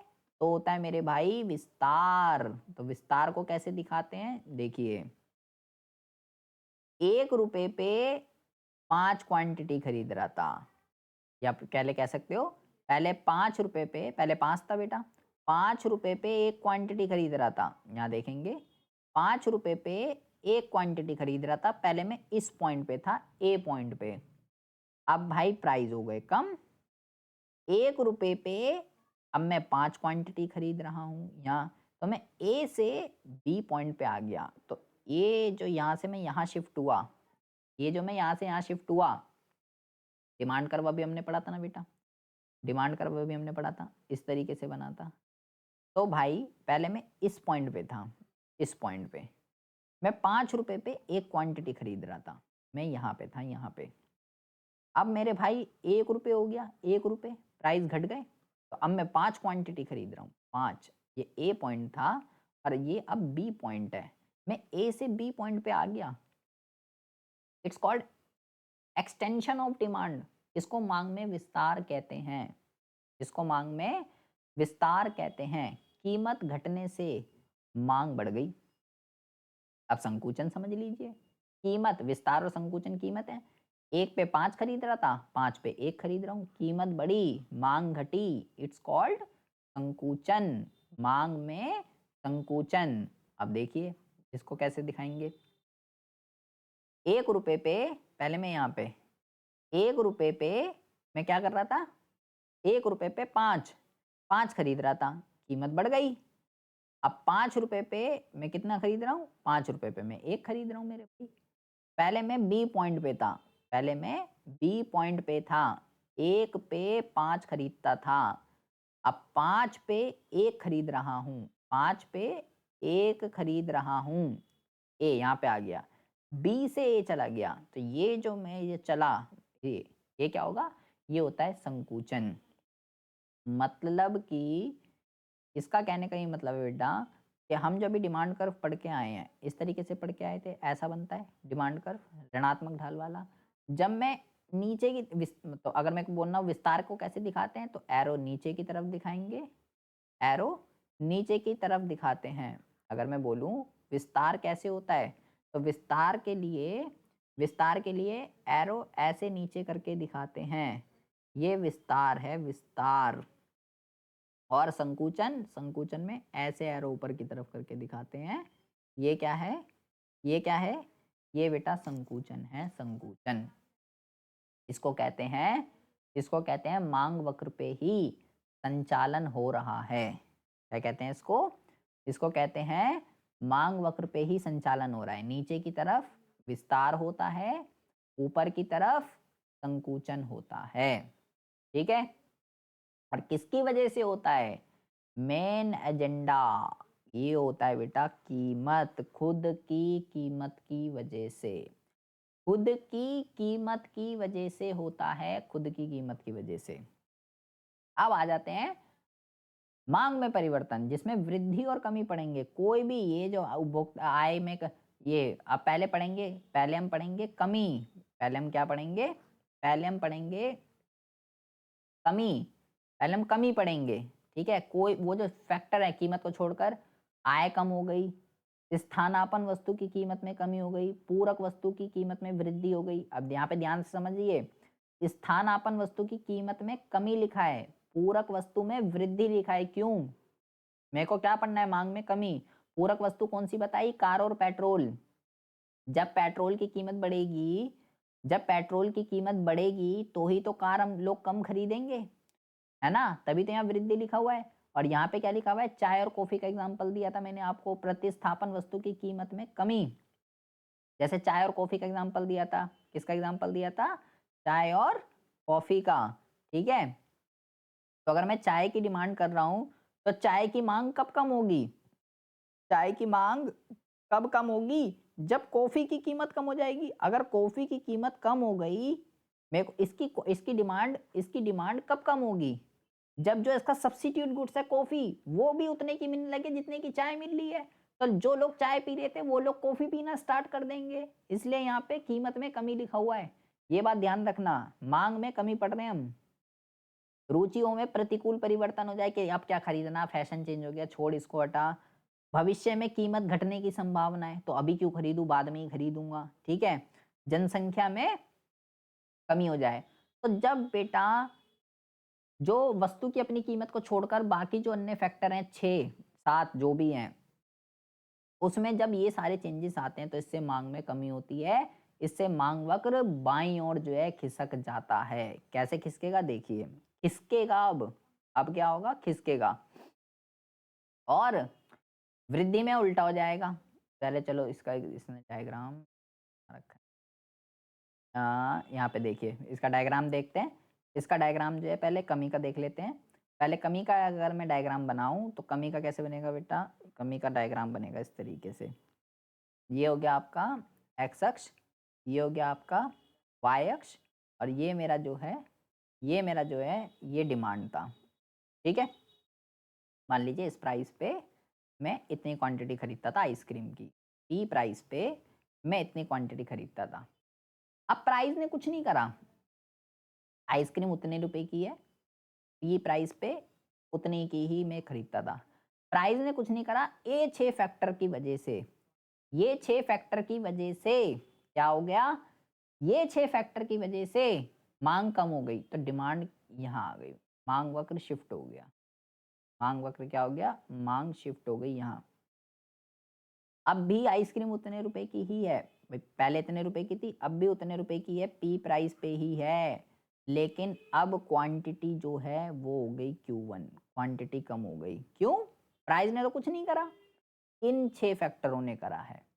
और जब इसका उल्टा कर देंगे, आय में जहाँ कमी है वहाँ वृद्धि कर दो, जहाँ वृद्धि है वहाँ कमी कर दो। आय में वृद्धि, यहाँ कमी, अनुकूल, यहाँ घटना बढ़ना, उल्टा कर दो, सब उल्टा कर दो, तो मांग में वृद्धि हो जाएगी, मांग वक्र इधर आ जाएगा। जबकि प्राइस ने कुछ नहीं करा और डिमांड बढ़ गई, तो Q2 कर दो, मांग बढ़ गई। बढ़ने पे मांग वक्र दाईं ओर जाता है, घटने पे बाईं ओर जाता है। कमी में बाईं ओर आएगा, ये होता है दाईं, ये क्या होता है? ये होता है दायां, ये दाईं है। और ये क्या होता है? ये होता है बायां, ये बाई है। ये बात आपको ध्यान रखनी है, ठीक है जी? हाँ, ये यहाँ पे इसने समझाया आपको, उल्टा कर दिया, आय में वृद्धि, सब उल्टा कर दिया, ऊपर वाले जो 6 पॉइंट थे, ठीक है? उसको उल्टा कर दो, तो वृद्धि होती है, वृद्धि में दाईं ओर जाता है, कमी में बाईं ओर जाता है। डिफरेंस की अगर बात करूं, विस्तार और वृद्धि में क्या डिफरेंस हुआ बता दिया। विस्तार कीमत की वजह से होता है और वृद्धि उन 6 फैक्टर में वृद्धि वृद्धि ये रहा वृद्धि वृद्धि किस वजह से हो रही है? ये 6 फैक्टर में जब ये वाले चेंज होते हैं तो मांग बढ़ती है, और जब ये 6 फैक्टरों में ये सारे चेंज होते हैं तो मांग घटती है। जब कीमत बढ़ने की वजह से घटती है तो वो संकुचन है, और जब इसकी वजह से घट रही है तो वो कमी है। Very easy, very simple. देख लो वो 7 पॉइंट कितने ज़्यादा इफेक्टिव हैं। देखिए, ये हो गया बेटा आपका इंक्रीज, ये डिमांड इंक्रीज हो रही है, और एक्सटेंशन, इंक्रीज और एक्सटेंशन एक साथ दिखाया गया है यहाँ पे, ठीक है? इंक्रीज में क्या हो गया बेटा? इंक्रीज में कर्व शिफ्ट हो गया इस तरफ, जो भी हम पढ़ के आए हैं, जबकि एक्सटेंशन ऐसे नीचे की तरफ होता है, जो भी हम पढ़ के आए थे। अलग अलग, बस उसने 2 डायग्राम को एक ही में बना दिया, कोई ऐसा हुआ चीज़ नहीं बनाई। ऐसे ही संकुचन और कमी, संकुचन प्राइस की वजह से और कमी वो 6 फैक्टरों की वजह से। संकुचन में एरो ऊपर की तरफ जाएगा और कमी में कहाँ शिफ्ट हो जाएगा बेटा? इस तरफ लेफ्टवर्ड शिफ्ट हो जाता है। ये देखिए, ये आपको पढ़ाया था ना, ये लेफ्टवर्ड शिफ्ट हो गया, ये कमी को दर्शा रहा है और ये संकुचन को दर्शा रहा है, एरो इस तरफ, ठीक है ना? अभी मैंने आपको बताया था ना कि विस्तार और संकुचन, विस्तार में एरो नीचे की तरफ, संकुचन में एरो ऊपर की तरफ, ठीक है? तो जब आप वाला डायग्राम देखोगे, आप अलग अलग भी बना सकते हो, एक में बनाने की ज़रूरत नहीं है। अगर आ जाइए अलग अलग भी बना सकते हो, ठीक है? अलग अलग बना देना, अदरवाइज ये बनाना चाहो तो बेटर है, कोई दिक्कत वाली बात नहीं है। अदरवाइज अलग अलग भी बनाना चाहो तो अलग अलग भी बना सकते हो। संकुचन का अलग बना दो, कमी का अलग बना दो, विस्तार का अलग बना दो और वृद्धि का अलग बना दो, कोई दिक्कत वाली बात जो है नहीं है। और ये जो है बेटा बहुत ज़्यादा ये जो है आपका बहुत ज़्यादा जो है इम्पोर्टेंट टॉपिक था, ठीक है? ये जो है आपका बहुत ज़्यादा इम्पोर्टेंट टॉपिक था एग्ज़ाम के पॉइंट ऑफ व्यू से, ठीक है? ये जो है आपका बहुत ज़्यादा इम्पोर्टेंट टॉपिक था एग्ज़ाम के पॉइंट ऑफ व्यू से। इसको बहुत ही अच्छे से आपको जो है इसको बहुत ही अच्छे से आपको जो है पढ़ के जाना है, ठीक है? अच्छा जी। अब हम बात करते हैं अब हम बात करते हैं माँग की लोच की। क्या बात करते हैं? अब हम बात करते हैं माँग की लोच की। और मेरे ख़्याल से मुझे लगता है कि अभी आपके लिए इतना ही काफ़ी होगा, ठीक है? माँग की लोच क्योंकि मैं अगर आपको पढ़ाऊँ क्योंकि मेरे को इसमें आपको जो है नहीं तो आप फिर कन्फ्यूज़ हो जाएँगे। माँग की लोच ये इधर आ गया, ये सारी स्थितियाँ एक देख लूँ मैं पहले। कुलवह विधि, प्रतिशत विधि।